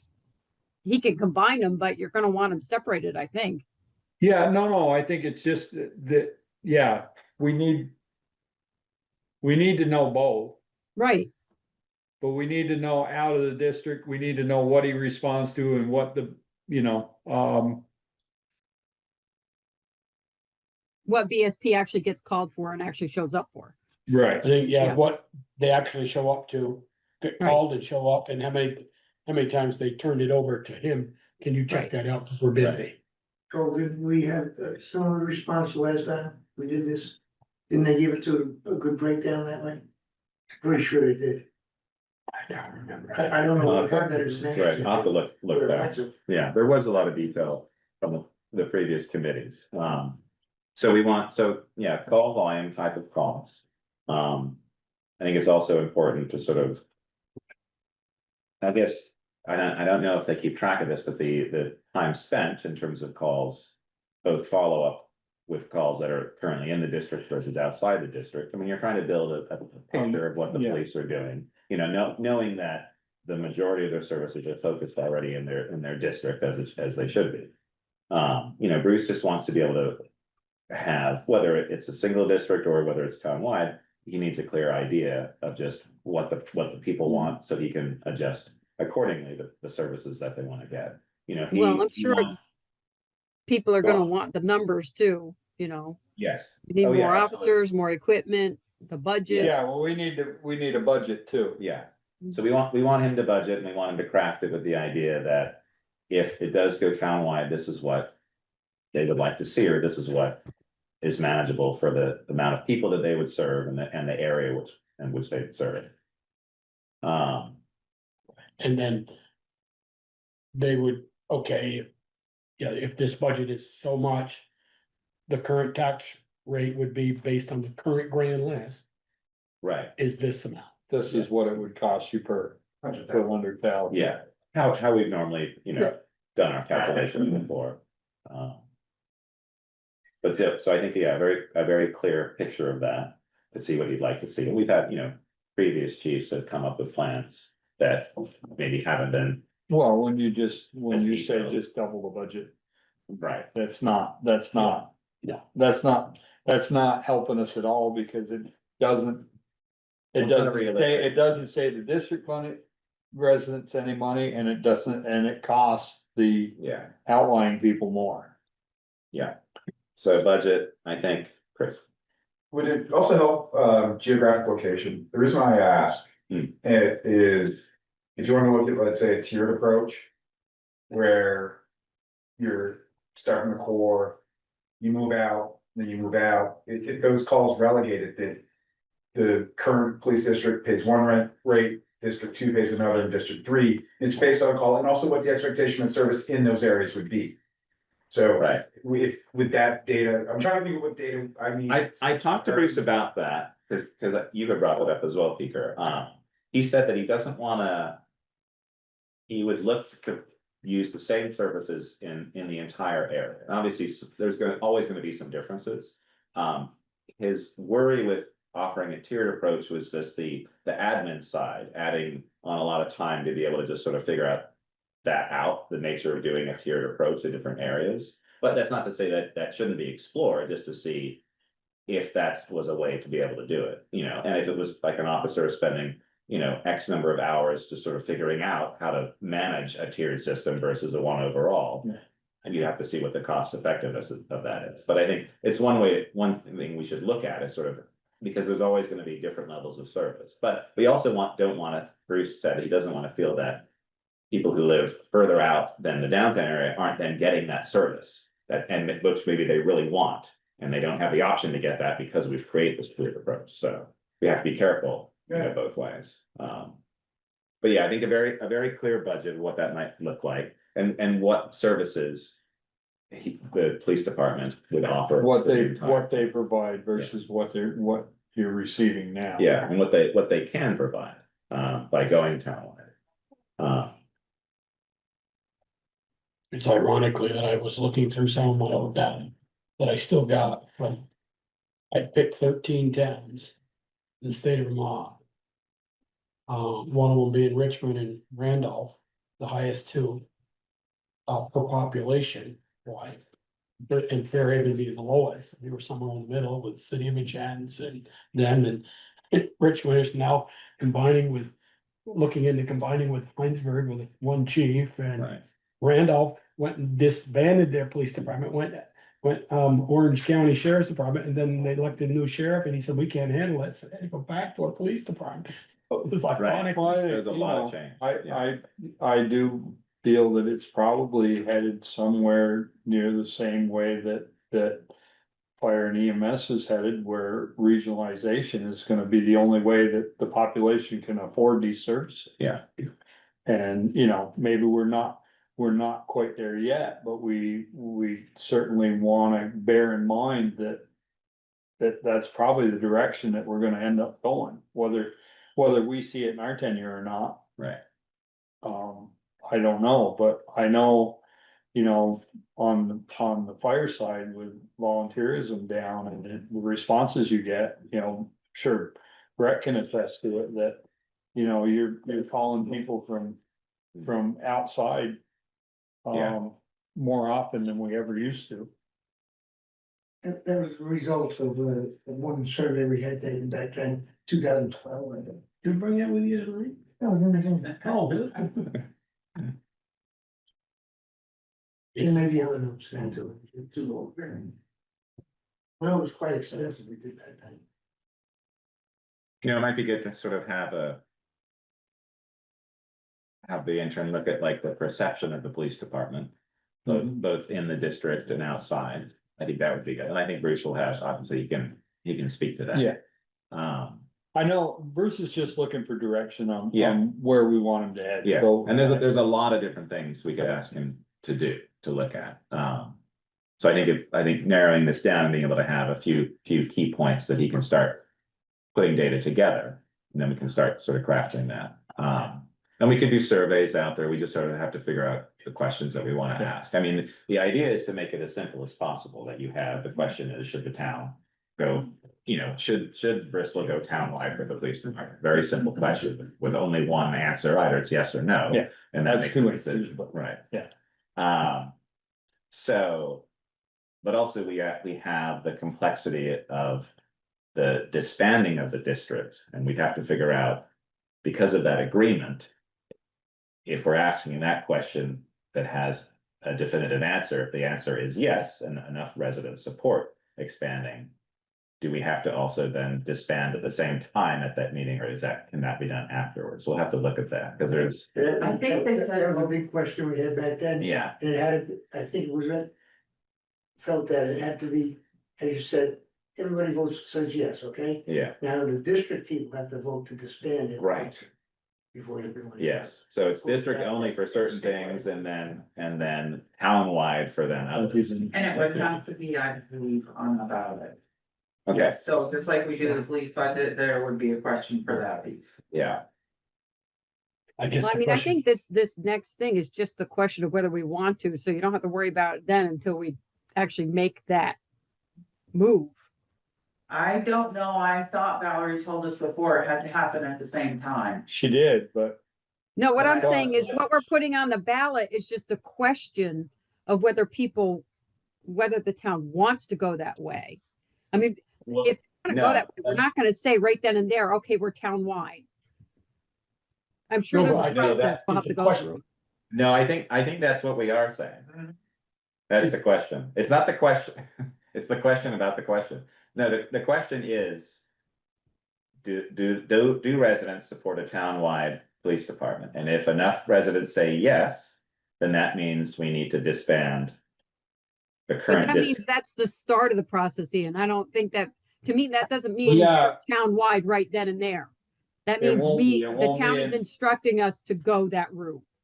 it won't be until, I would say it wouldn't happen until July 1, the budget cycle. Oh, interesting. Okay. right, Yeah, I think, All right. if we voted on it, let's say this coming March, and I guess we're going to. The way we're discussing this, Yes. and I think we'd say. Are you, voters wanna start townwide police department as of July 1, 2027? Because the budget we vote on, that town meeting the next day, is the budget we're gonna start with July 1. And we Well, couldn't even, we'd have to have- give 18 months or we 15 would months. have that budget. Yeah, I think we would have a budget. If the idea is to next, by, as you said, maybe next July 1. Have a townwide police department, if it was approved, we would need to prepare, but have that ready for that possibility. Yeah. I mean, but Bruce then could you would have to prepare. get it, then you have the question of, okay, if you're doing that, who approves that budget? Are you gonna have to have a special meeting? Because then it's townwide and everybody approves that budget, not just the district. I think it's cleaner if, So there's a lot of complexities. No, there Yeah, is. no, I think, Yeah. I think you vote whether to go townwide or not, and the budget would be included in that vote. And then, effective Okay. July 1 of 2027. right. Hmm. And then if it didn't pass, we would still have to have a budget for, Yes. And that's what we're voting on the next, or the same day. You're going into the curtain, so to speak. But then you're Your voting budget on- question Hmm, and your that's townwide interesting. police department. I guess mean, we're because gonna have to you're- figure out the yeah. logistics, but I think, Yes, I don't, it'd be nice not to wait another year. I don't think. Yeah, we I don't kick think the you can have down the to. road. Okay, I think mean- Peaker's right. If you have the vote to go townwide, are we gonna go townwide and the budget right in there? We have to plan that budget and our budget meetings for a Yes. townwide plus also just district-wide. We're gonna have two budgets. Yeah, okay, all right. so if it fails, we Yeah. have, and We have then, a fallback. and then I believe. Because we're not asking to start until July 1, we have until July 1 to disband, and I'm not. Right. Yeah, but that is good. That's right. I think my belief is March of 26, Tuesday, I walk in the ballot, you hand me a thing, do I want a townwide police department? Question, and do you want to disband your current police district? That would be just, I guess I you don't could, think- you could have that question on for district Residents. residents. And it would have to say, should if the vote to go townwide passes, do Yeah, you, that's, we're getting into the. I mean, weeds here. we're getting into It's- the weeds, Yeah, we need to figure out, that is, yeah. So But I we think have you to can figure out also- those We really steps. want one ballot for the questions, yes or no. If we have that, when you're disbanding, that should be a separate one. just- well, that is just for the Yeah. district Okay. residents. We had it figured last time. Question, do you want it? And then the district question, do you want to expand the police department in favor of the town? Yeah, That's And it. I think it's probably gonna be similar to when we went from elected to appointed treasurer and clerk. The elected had to run. And we also had the question of whether we were going to appoint it. And if we went to Oh, yeah. appoint it, you have 45 days for the elected person to resign. And then Right. appoint whoever the new one is, so Yeah. there's probably some kind of yeah, There has to be some time in between. There's that you gotta can be set some it. sort of loophole there. Right, I just think, I well, guess we I don't guess- need to, Yeah. just so long as we know what we have to do. Okay. We've got time to figure Yeah. that out.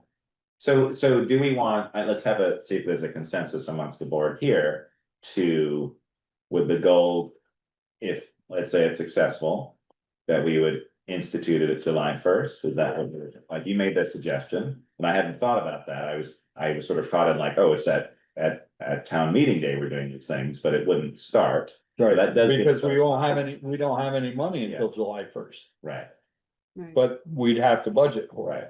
Are you supportive of that, Joel, or would you like to see it I think another it's dead in the year? water if you. Cause I'm going into the ballot and you're handing me, cause I live on Pond Street, handing me my budget Yeah, for police department, cause if it gets failed, I gotta pass the budget. yeah, And then I see one that says townwide for almost, I won't say the word double, but a barely increase from what I see it. I think it's just a yes or no, you wanna go within 15 months, by July 1 of 2027, a townwide police department. I don't wanna kick it down the road that far. We Because just keep kicking. If they say no, they say no, and it's over and done with. What if the Bruce- voters say and yes? Bruce says he can live with that. Look, what if the voters say yes? Townwide. And then we have a district vote, and they say, no, we don't wanna disband our police department, Well, then they can pay the tax on top of it. and we have two police departments. No, No. we still have the same. Village setup? That's Yeah, actually I don't what wanna you see that. That's what you would create. And we have a question, I think we're none of us, let's put our hats on and play a lawyer here, we aren't. So I think a lawyer has to say, can we have the question say, if we go townwide, July 1, and we can debate over 27, 26, July 1, townwide police department, this will disband the police district of the town of Bristol, village of Bristol, the former, the town of Bristol's police district will be disbanded as July 1, 2020, And whatever. you still have to vote twice, no matter how you do it. Yeah, we would figure all that. Brett, you have a question? Yeah, if it's appropriate to ask a question. Sure. Okay. I'm not gonna pretend for a second I understand how law enforcement works, but I do know at one time, the Bristol Fire Department was a village fire department. And then when our forefathers made the decision to go townwide with other, entities in the town, but for whatever reason, we didn't do the police department at that time.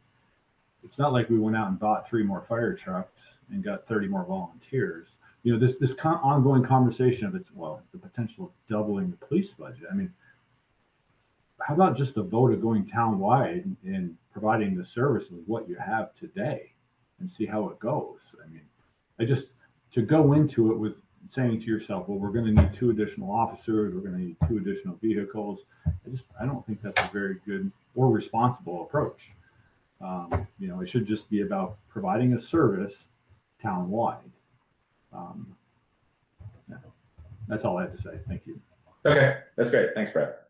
To give you a little history, Brett, the 92 merger document says, and I served on the committee, and they were never gonna merge the town and the village if we didn't say, they always knew the fire department would be just one, the town of Bristol, but it passed because it was in the document, it would be a police district and not townwide. And so that's where that ended. And the merger document says the police district has the right to vote on whether to disband their district or continue it. Yeah. Yeah, and that'll be very clear. That's part of that discussion. And like you said, Brett, we don't need to double resources, and Bruce is very aware of that, and he has an idea of what he can do it with. And I don't believe it's anywhere near double, so. Yeah.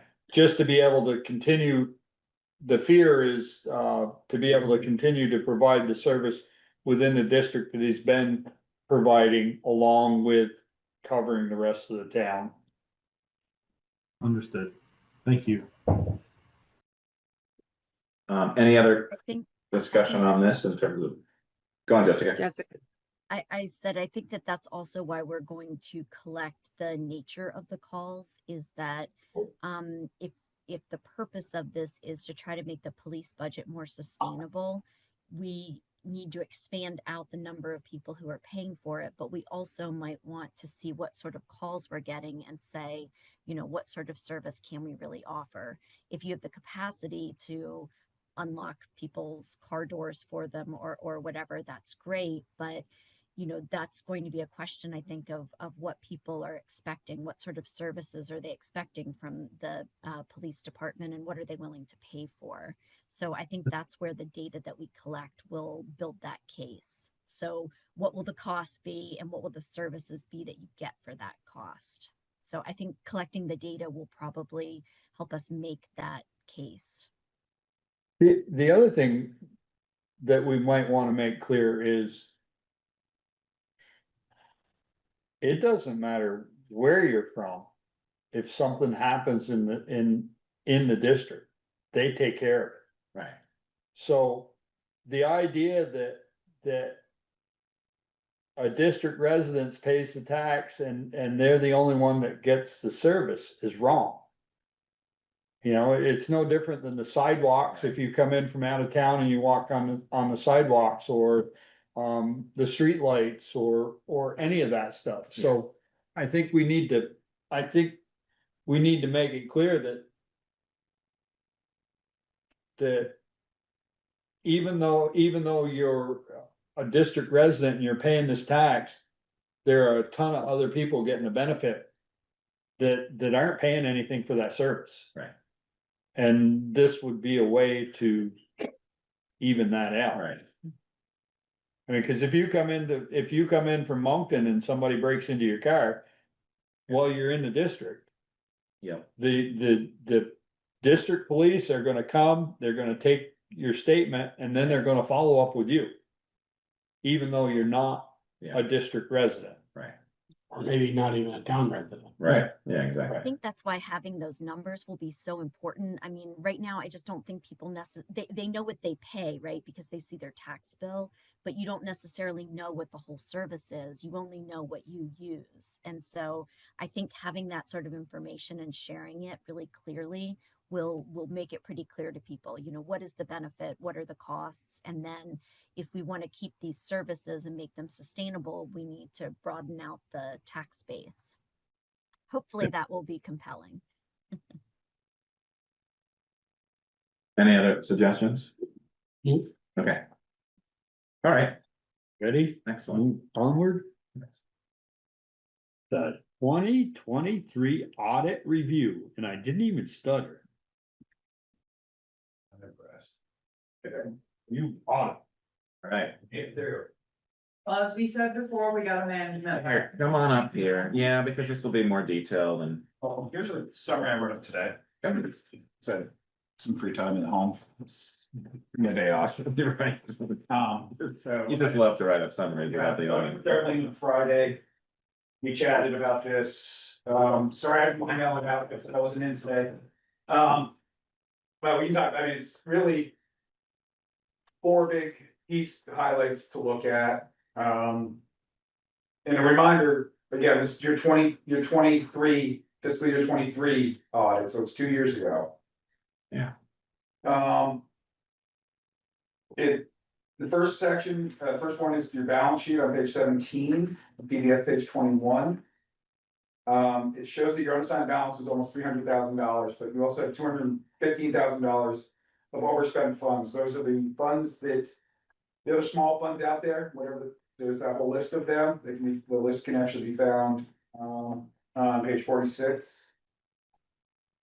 So at the end of the day, you ended up with about an $85 fund surplus. That's your unassigned fund availability. 85,000, not 85. 85,000. 85,000, sorry. And we believe it's gonna go down for 24. So Right. we Well, do not have our 5% rainy day fund, is what you're saying. Not in No, No. and they spell that out, that we are in very good stead with our reserve funds for all of our capital funds. But our rainy day are our 5%. We are not. We have a few months. The next piece would be your enterprise funds, which are your water and your sewer. Both of them, their operating budgets were way over. But their reserve funds, and Darlene was gonna look into this with me more on next week when I'm in. They shake out that they're still negative, but not, I mean, they were overspent by this, but so the other side was on a positive, and we can't, and there's no rationale of what the numbers not right off, but the details are there. Page 41 through 43, that is, it's the town's long-term debt as of the time of that audit. It shows us all of the loans we have out there, what they're when they were acquired, what their terms are, and when they will end. And they also listed the leases that we have. Yeah. So like the station, the antenna, I can't remember the lease off the top of my head. Then the last piece, yeah, and then the last piece would be is your budget comparison. The big one on that is in 23, we overspent the budget by $90,000. So those are the 4 big takeaways that. Where are we overspending the budget, or is it a lot of little? A lot of littles, if I remember right, it's like, I didn't have time to go through, I had a discussion 3 o'clock on Friday. Pages 65 through 72 break out your budget. I'll give you your actual, your budgeted, and then your actuals, your budgeted in your first column, your actuals in the third. And I think the deviations in the fourth column. How did we not know that? Are these overspent or are these overspent? You should, marginal oversight, in my honest opinion. Negative is. Parentheses negative. Okay. Yeah. I mean, when I look at the budget reports and it's like still not at 100%, I don't assume we're overspending the budget. No, because the budget reports is the budget that we put together, but it doesn't include a lot of the projects that we do. A lot of the projects are grant funded, and we've had over the last few years, we had a huge number of those projects, and I think the oversight for where the money is coming from for those projects hasn't been as good as it should have been. And they also had them as separate funds out here that you weren't even seeing. Right. So we're pulling, by consolidating all these funds, we're pulling those, there's over 200,000 of funds that we need to make go away. Yes. They're overspent. There's no more money coming for them. They're old. So we need to clean those up. Yeah. So that what you see in here is everything. Yeah. Instead of just seeing the base general fund, and you're not seeing all the other projects that we do. So are we truly overspent, or is there money coming back in that's gonna like? No, they were truly overspent. We have about just over around 214,000 that's overspent in projects that are been done, and the money has just not been cleared out. But We're these not getting numbers it. So those, sorry, Pico, those grant funds have already come in, reimbursed us for Yeah, whatever. and they were over. Yeah, and we have to clear those out. There are a few that actually have a positive, but not many. Not many. So, and again, these are the 23 numbers. The 24, I don't know what they're, I haven't heard of tentative deadline, He said a couple weeks, Draft. right? We keep hearing a couple weeks. So. Yeah. So if I'm reading this right, there's 132,000 in unpaid taxes. Well, Is that what that 132,000 is? What page are you on, Peter? In 59. Sounds about right for FY 23. So if you take that and so take that 90,000 out of it, there's about $40,000 worth of, yeah. So at the end of the day, your revenues were short $63,000. You add that to, I take that, your budget was overspent by $27,000 for a total cash deficit on the year of $90,000. That's the 90. Yeah. Sorry, I jumped ahead on this. So that 132, if we got all our money, we had enough money. Mm-hmm. But we base our budget on a grand list that says, oh, everybody's gonna pay up. Mhm. Right, and our. And that's not to say we didn't overspend. Oh, yeah. Which And that's, doesn't- and we our should- budget doesn't include our capital projects. We don't budget for that. We budget for that kind of in our reserve funds, because we're gonna use those as we go down each year. And we identify projects. Most of those are grant driven, but when you have a project like Briggs Hill, for example, where you engage in the process with a funding source, and then it gets to a point where it no longer becomes manageable to be able to keep that engagement. And you've already paid $150,000, $160,000. Divorce is expensive. Exactly. So so what happens is our rainy day that has slowly built up over time, and there's no official fund that money gets put into, a percentage each year. We do it and we talk about it in meetings, but there's never been an official way of putting that aside. That's just sitting in a pool of unassigned funds. It's just sitting in the general fund. That's correct. Just being captured over time with, salaries that weren't fulfilled for the whole year because of changeover and turnover, other things that weren't spent. And then you have projects like 156,000 it gets paid out, but there was never any budget for this. So it's a combination of sort of recognizing those, and we have all the ledgers for that. We have all those numbers. It's just figuring out how we want to balance that out. And I think we were at a point where we had so many projects that were happening at the same time, and there wasn't management over like, here's exactly where we're taking this money from if we don't use this, and so. And a lot of speculation on, honestly, that you were gonna get more grant money than you did. Yes, That did You shovel you that? repeatedly over the last few years. yeah. We've done what? Chris, That we you, do. that you assumed you were getting more grant money than you actually ended up getting. I think for some of the projects, they were longer term, and so we knew that we had to have multiple sources.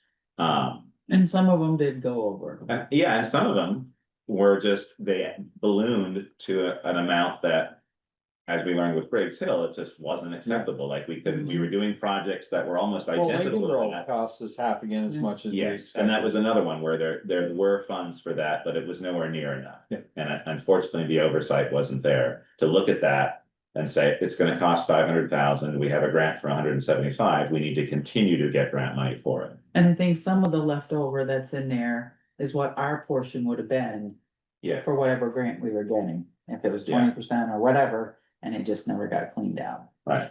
So part of that is sort of, since it was money taken from the general fund, this pool of money that's collected over the last decade or so, is we want to replenish that in ways that make sense. And part of it will be looking at some of these projects where we overspent or we didn't have enough funding for, and more than likely taking it out of reserve funds and saying that this was an unknown cost for this particular thing, for this road project. And so we essentially move it, because the reserve funds are separate. They're completely separate from our general fund money, like literally in different accounts. So we would move them back to top up the fund that we used. So we're balancing out that, but knowing that we've dropped down on our reserve, we didn't have enough. So maybe that pushes projects out. Said a number of times during budgeting that if we keep cutting and trimming and aren't careful, that it's gonna turn around and bite us and. Yeah. Turn around, it's about ready to bite us. Huh? Turn around, cause it's about ready to Yeah. bite us. Yeah. So we'll have a better picture hopefully in a few weeks or within a month, and we get to 24. Yeah. I don't wanna speculate, it's just not, at this point, it's not good. This is just, I wanted to give you the highlight or whatever you wanna call it, of the. The low. So, Yeah, it's one of the highlighted spots that we should look at. so Or you- page 59, you said in your brief here that sewer and water were over by almost $166,000. 22 for sewer. and Wait a minute, water. so under page 59, it said general government was over by almost 40,000, public safety to the good of 23,000, launch on wild library at 31.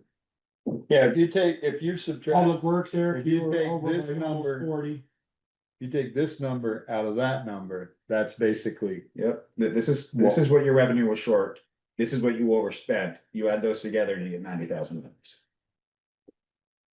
So this is what we were short. We're only, No, You overspent. We You spent overspent. $27,000 more cash than you had in 2023. Yeah, if we $27,000. had gotten all the taxes. Right. that would have been a positive number. But we got almost, I'm looking at two, just the general government, which is general office. That listed, everything comes out of the general fund. with the exception of public works and library and public safety. Those two right there were $80,000 between public works and general I government. would have to. It says 39.3 and 39.8. Eric is the best limit. So I don't understand why. I guess I don't understand. But this could have been, If you budget $776,000 and you You spent spent 116. Oh, yeah, 40,000 just about. and that could have been grant money that we anticipated getting, that we didn't get. It Could could be have the been Lincoln an Road in emergency. there, Could have could be the been, Lincoln yeah. Road in there. Okay, and then you said the water was where? Page 22. 22. So if you look at, and again, that one has more clarity on, I apologize, I didn't have great clarity, but if you look, the numbers are negatives, I got those copies when we were talking. Oh, it's PDF. You were on 22. Yeah. But there was a little narrative that's,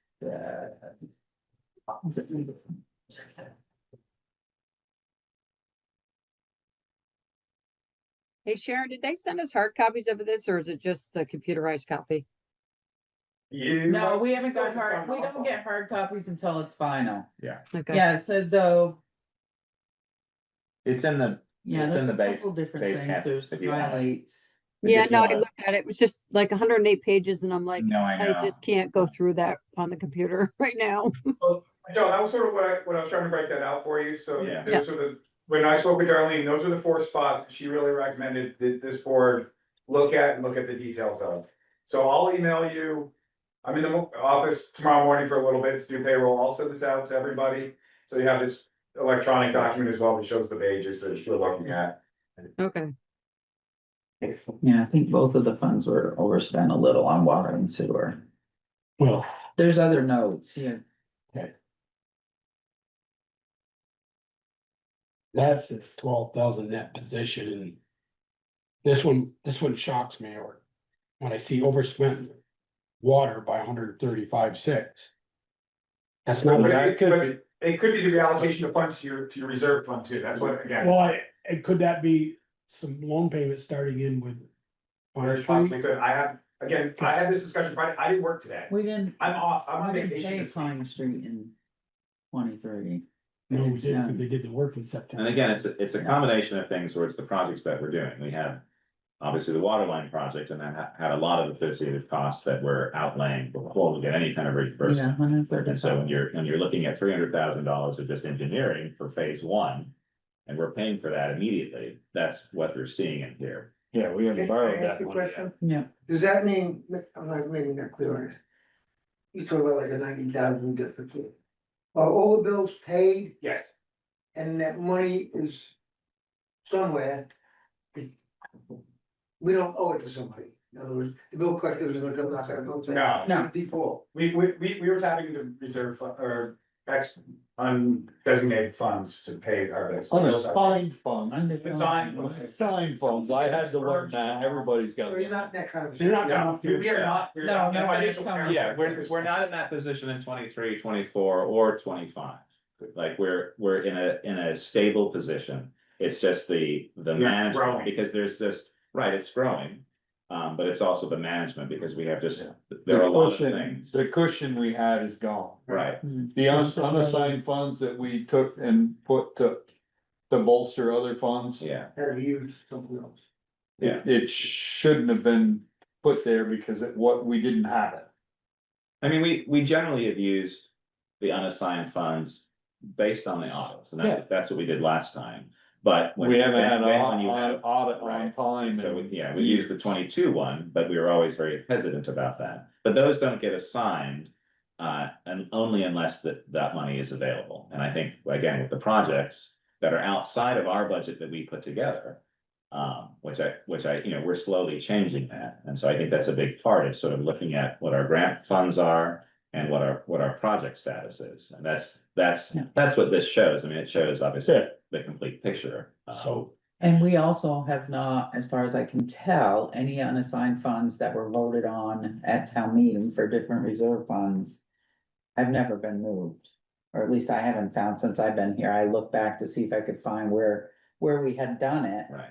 And it was approved, but it was never moved, so I don't even know if anybody checked to see if we actually had the unassigned funds to do that. So like in March of 24, you might have moved 20,000. I think there was, in the last couple of We years, I moved- think there was one unassigned one for like 10,000 or something, and we've Right. never done anything with that one, but I couldn't find where others before that had been voted on and actually Right. moved over.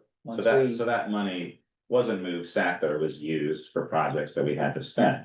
And so what we would have done would have expected those in the next year's reserve funds if we looked at the amounts. But again, it's sort of, when we're putting together our budget, we generally, it's harder, we never really dug back into a full year prior to that and where we're at with all our funds. I mean, it's part of the town report, but it's one of those things that it was never a select board item or an agenda item that was always on there, the first meeting or whatever, just discuss those things. And we had a very dense report that we would look at. It's much better now in terms of what the treasurer is producing. And so it's just being mindful of that. And also too, and I've said this, like the board does a heck of a lot, but we really need to do this like all the time. But you can't. And so I think it's just a very difficult position. Like, it's just, the board is expected to know all this information and the administrator is expected to be able to explain this information, and it's very dense. And whereas once, it was like giving, $1 to set this thing up, 100 years ago, it's so complex now how to run a town, even one as small as ours. It's just incredibly complex, and it takes a lot of people thinking about it all the time to make sure it runs smoothly. Now, as a taxpayer looking from the outside, Yeah, you guys do a great job. I mean, you haven't put the town in jeopardy. no, You work hard to try to keep it together. And, but I'm the only one here all the time, right? People don't even realize what the hell's going on, the job that all you guys do. Right. And you're doing a great job keeping it together, but for what we have in this town, what we can afford, yeah. do a good job. And we try to balance all of that out, but part of that is having, especially someone at the top who has a very good understanding of the financial picture. I mean, it's very good to be able to have the ability to get money and to get these projects, but if you don't have a complete picture, which is a number of things too. I'm not throwing shade on past employees, but it's like, we have had turnover in the treasurer position, and that's a vital position. And it's just one of those things that's happened over the last few years that we and also discovering things that maybe were not set up correctly Well, to I begin think- with, because of the understanding of how complex these systems are. And I think getting squared away with Nemrick so that we understand it. I mean, obviously, you always used it, but you didn't understand it. And that's not your fault, that's our fault for. Well, it's right, Well, the it's other more thing, too, nuanced is than the that. training too, you get Yeah. more, oh, you can do this, or you can do that, or you can do Yes. that. Whereas before, nobody wanted to ask the question, Yeah. oh, this is how I'm doing it. Right. I mean, we Works told for one me. time. Yeah, it works for me. sometimes not. And That's how nobody's it questioning is. me, so I'm Right. just gonna, yeah. And it's fund accounting, and fund accounting is a very different animal than your normal home accounting or your business accounting. It's a totally different thing. And so just being aware of that. And so that's why, like, having as many people as possible sort of being interested in this, I mean, myself being one of them, and sort of having that understanding and be able to ask the questions, There's only so many questions we can ask in a meeting about the budget and about what's happening. And it takes time to then figure that out and to explain it. I mean, yeah, it just takes a lot of time. And so if you have 10 projects that you're working on versus one, like that time is then diluted between 10 major projects that you're doing where you could be focusing on this one, So yeah, so going forward, the hopes are at the end of every month, you'll get a new balance sheet that will be understandable. Yeah. You also have your updated, we'll be providing you with the updated, your account balances as well, so Yeah. your budget update, so. And we'll get rid of the ones that you need to tell us we Yeah. can go ahead and take this money, so those will go away, and you'll see everything instead of just a piece of it. Yeah, so once we, so some of those have been moved to, like, when you look through the report on like all the miscellaneous funds that are out there in the 2023. When we consolidated a bunch of stuff last year, some of those have already gone away, so that's why we Right. don't want to do anything till we get to 24. As far as paying off that, or moving those funds. And the 24 that we hope to get by July 1 is what ended last July. Right. Yeah. Right, so that would, Yeah, but you can't get an audit that ends. no, in 3 right, weeks. yeah, you can't get it, yeah.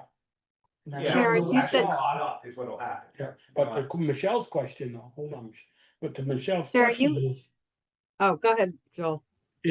when she said, when we get a budget report and it says, okay, I'm not gonna pick on Public Works, but he's here, it says fuel. Salaries, overtime, you know, we get it in May. We'll say, oh, he's got a month left and he's within his budget.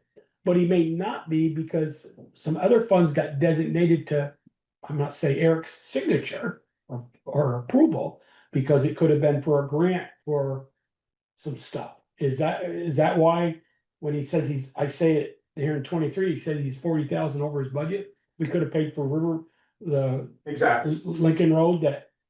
That's what we're trying to. There's a washout that happened a month ago on West Street. Yeah. That was unplanned. Right. So it's things like that. So. They didn't set we didn't set something up different. It Just came out of my budget. Came out of Right. his budget. That's why when, in my opinion, when we started doing the budgets this year. I know it's a hard thing to do, but you guys gotta not nickel and dime anymore. Because of all the rains that we've been getting, the washouts we've been getting. If you try to nickel and dime all our budgets, prices go up on everything, you know that as well as I do. So which means you're actually doing less work for the money because your prices have increased. And then if you get a washout or something on top of that you don't plan for because it's just happens. And then that comes out of your normal, that's, you know, it just. Eric, I hear you, it's a balancing act, but. Yeah. You know, We need an emergency fund for the emergency fund. Well, and that's the other piece too, that was a discussion I wanted to have at another date is. We keep talking about having that 5% rainy day fund, it's maybe actually solidifying what that really means. And defining it and how we handle and how we track it. Maybe we put it somewhere. Yeah, that's where I'm going. And But that was a rainy day fund. We put it somewhere and then. it's accountable, so we know where it is and we know what. Yeah. So We know when we dip into it. yeah, so my hopes are by budget season, when we get into that in October, November, I'll have a proposal for you and we can. But go why, that way. I guess, why, my question is why don't we have in the budget an emergency fund line item? I mean, we do it, I do it for my own self, for my own home budget. Why wouldn't we do it for a municipal budget? I mean, because we Because always have emergencies. We've always done it as the rainy day fund, it's just, there's been money there. Well, I understand that, but I'm just saying, you don't can't always plan on No. that. And We need I to do better suggested that this year, as we talked about, we should have an emergency fund, and I think that's probably what, Exactly what This I'm talking about, becomes- Michelle, is actually creating that so we track it correctly. yes. Right, Right, because they've never tracked it in a system that's 5%. Yeah. right. Yeah. Yeah, we always just say it's there. Right. Yeah. Hey We Sharon, I said- do have a question for you. You said something that you weren't able to track the money ever being transferred to the capital funds, I guess is what you said.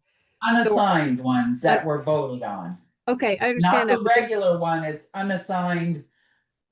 Assets. Yeah, So do- unassigned money that was, if we have unassigned funds of say 10,000, we're gonna put this extra 10,000 in. Capital the building. fund. Yeah, whatever it is. Yeah. And I don't believe even though they voted on it, I think there's a disconnect because it's done in March. We don't do any of the transfer until after the tax rate or until we find out what our audit numbers are.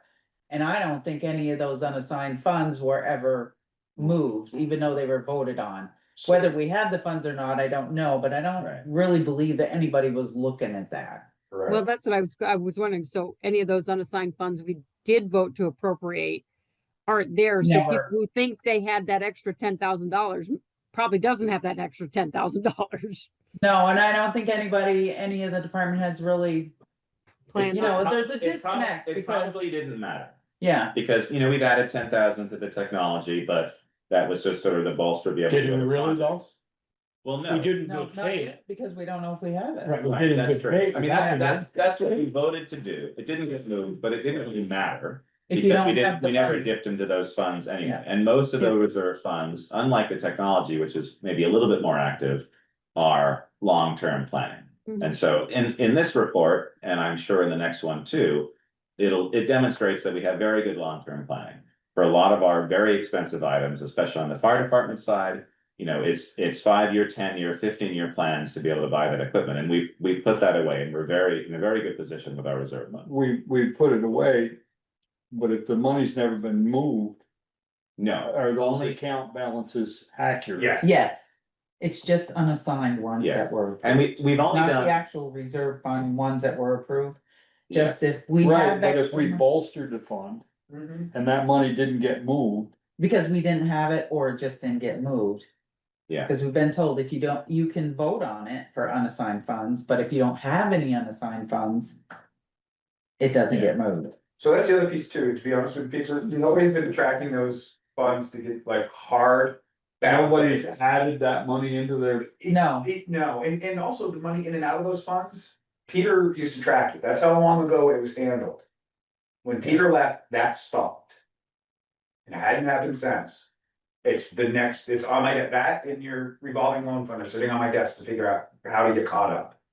I don't know, there's money there, they balance out, the Yeah. capital dollars are sitting in the bank account. So I feel very comfortable on that side, just where, he's also, as we've been spending those monies, they may not have been removed correctly either. Yeah, that's the other piece. We've got a So the little debts more. may not have been coming out, so Yeah. we may actually have more cash in that bank account than we actually need to meet all our obligations. So that's my goal. I got 2 years of chaos to unpack to try to figure out where that is. And figure out a way to track it. It's Yeah. hard to track it in NEMRIC, that kind of balance.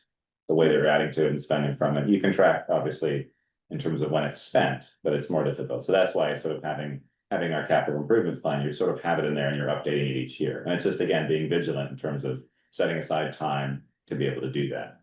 And our grant money is in the same Yeah, bank account as the reserve. the reserve funds. So. I'm gonna pick on Brett for a minute. You met with Brett as far as what money was in his capital reserve Yep. fund. Yes, Brett, did you add the unassigned funds into your number when you met with Chris? And did those numbers jive? no. He went to sleep. Maybe he left. Yeah, so more than likely, no. It was hard to get it, then the reason that the capital improvement plans were not in this year's town report is because of that uncertainty. So essentially, we could look back and track from town report to town report what we put in using unassigned, and our current funds are probably minus those funds. I also have a spreadsheet that shows what was voted on, Yeah. what was unassigned. Yeah. All the voted regular Yeah, reserve right. funds have been done, it's just Yeah. the unassigned, Because I don't believe. that's it's ever figured been- into the tax rate. Yeah, yeah, we can see those funds, and as I said, the funds. Ian, and you have to allow Brett to Oops. talk. Oh, I'm sorry, Brett. You must have been popped off and came back on. Yeah, he Apologies, did. He Brett. popped back in. There you go. Sorry about that. Oh, no problem. Sorry about that. Yeah, in regarding those undesignated funds that you provided to the fire department, Mhm.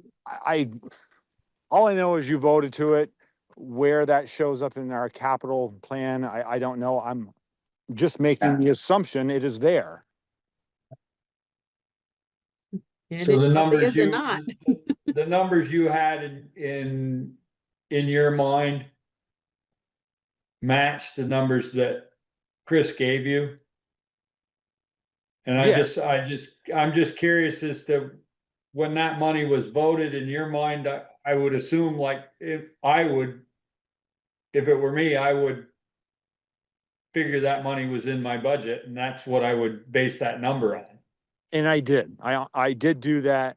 I'm sorry, I'm out walking my dog right now, so I'm not in front of my screen, but Well, that's fine. I'm very confident I incorporated that dollar amount. I don't even remember what it was, perhaps $20,000 around there. I did incorporate that into the fire department's capital. I think it was the vehicle fund. Right, but the number you had, the number you figured you had matches the number that Chris gave you, Yes. so that money is there. But how it got there, we I don't think know. it got moved there. So a few of the funds have been, I've seen movement in, and again, without taking each one of these funds, I don't have an answer for you. If Okay. you wanna know them. Yeah. No, No, I have a spreadsheet of the unassigned funds. I don't believe they were ever actually moved into the funds, but I can look. well, I think the only saving grace is he's got the money he thinks he has, so, Yeah. that money we know is there. Right. And it's not something where, Do we? It's not mischievous. You actually do.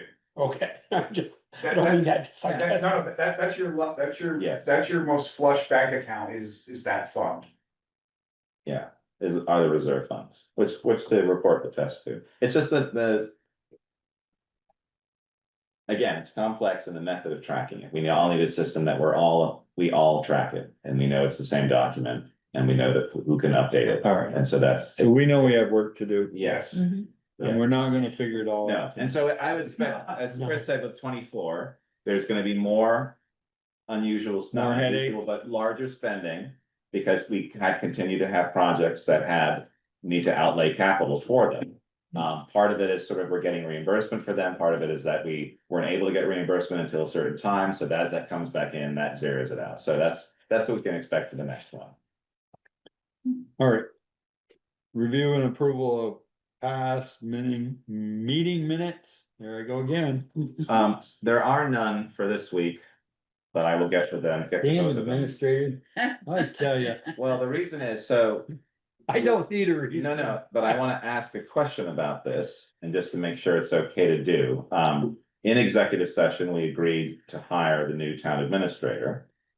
And that needs to become public knowledge, but I just wanted to make sure. We've sometimes done it where it's because of a timing issue, or if it was a local person, we wouldn't announce it publicly.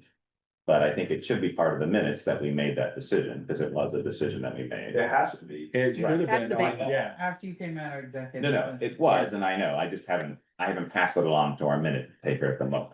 Oh, But I want it to be, but I wanna make sure that's fine with Yeah. us. Sometimes we've done it Yeah. because it's a local person and it's a courtesy because. They haven't of a left local their job yet, yeah. This person is out safe, so I just wanted to confirm that. I hadn't had an opportunity to talk about that until now. So I just wanna make sure, and then I'll get both sets of minutes. yeah, and that's This one meeting. thing you should think about is. It used to be the TA that actually put what the decision was made in the executive session on the minutes. Yes. It wasn't the minute taker. No, and I still do that. I generally give the information in terms of going in and coming out, but I would put the decision. We actually haven't, where we've made decisions, it's usually just discussion about things. So this happened to be one, or it was, and I have that in. Okay. So no minute, No, next week all right, or 2 weeks from now. it'll be- yeah, I was gonna say, this is worse than budget time. Authorized warrants and any liquor or tobacco licenses. No liquor, tobacco. The Joe, warrants are here and I'm not sure, I signed it, the only one that signed it so far. I'm gonna cross my name out. Look, I got the budget report. I don't wanna be in debt. You won't be. No, we're good. Okay, yeah, it's $74,367.22. All right, and no liquor or tobacco. no. All right, select board roundtable. Joel, I got nothing tonight, I'm going home. Sorry.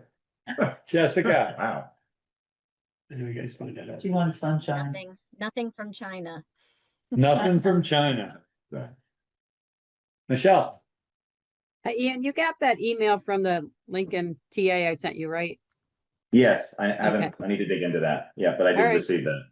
That's fine. Other than that, I got nothing. Ian, Nothing from me. Oh, Michelle, I did send you the spreadsheet with our comments on your questions on the budget. Yeah, I saw that and I replied and said, I'm not gonna be in there tonight. Just throw it in my box. Oh, okay. Thank you. You're welcome. And in the interest of time, I am good. No, I don't have anything. Interim town administrators report. We sort of talked a lot about a lot of the things I've been working on already this evening. We continue, as I mentioned, we have a West Street scoping study, sidewalk scoping study. That we'll be bringing to the June 23rd meeting for approval. Hopefully with, we have 4 proposals submitted. So we'll go through one of those. Frida, myself and AZ will meet, make a decision and then bring that to you. Upcoming, let's just take a look here. Yes, I do. Finalize the water and sewer budgets next meeting. Yes. Yep, we'll have the details for that. Coming up, let's take a look, 23rd. Yeah, we'll have the public sewer, then we'll have our various inspection reports. I'm getting them from Steve. And potentially have the discussion and approval of the bylaw amendment for the electric vehicle charging. That project's still ongoing. We haven't heard anything from the contractor for that. That's a private project. But we sort of want to make sure that the bylaw is approved to be able to allow that kind of charging station here in the town. And then I've been working on, I'll just share quickly, trying to piece together, share this. There we go. Like a way to look at the timeline of projects. And again, this is sort of the complexity of having all these different projects.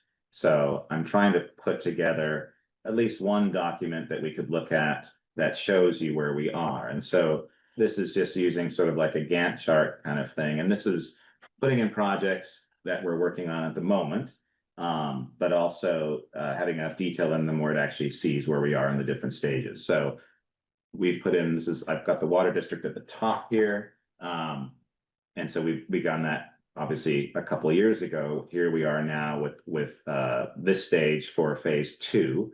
And if we drill down, let me go this way into this details out, this sort of takes Steve's document and details out where we are. So this is all the process that we've gone through. This is where we're at the moment. We're going to start to be moving to easements, the bid process and the award, materials, and then construction. So our construction then goes out until the end of 2027. And then we do it all again for phase 3, which is the next one here, and then again for phase 4. So you can see with our Rockydale, we're out here to the end of July, end of December 2029 with that project. With other projects, and this is all broken down by fund. So our Capital Road Fund, we've got our Mountain Street Stormwater Improvement Scoping Study. We also have our Basin Street project. And so this gives you a fairly detailed timeline for Basin Street. And this is based on Du Bois King's different phasing. So project definition, we're in our phase B, project design. This is where we're at now. So the next thing up is the right of way acquisition process. And then in, where are we looking at here? Middle of next year, we're into our construction phase, May to October. That's what they've planned out. So that's Capitol Road. We've got Capitol Sidewalk. We have an Airport Drive project, which is going on at the moment. I was gonna ask about that. Yeah, so we're at that. We've had our kickoff meeting and then we're into design and engineering services. Fuss and O'Neill, who are also working on the bridge project for Harvey Road. They're the ones we picked for Airport Drive. And this was a process working with planning. It wasn't that we put an RFP out and then received proposals. It was through the state. So the state's already vetted engineers and you pick one of those engineers to be able to move the project forward. And we have a project manager who's working on that. Is that projected built of 26 or 7? Potentially 26. We don't have a proposal yet for that. I thought it was supposed to be by end of this year. Yeah, that's So- what we're shooting for. That's what we'd like. So are we gonna do any just general maintenance, new sidewalks in the other parts of town that need it? There's nothing on the docket at the moment. Or do we want to? I guess that would be my select board concern. Are we roundtable?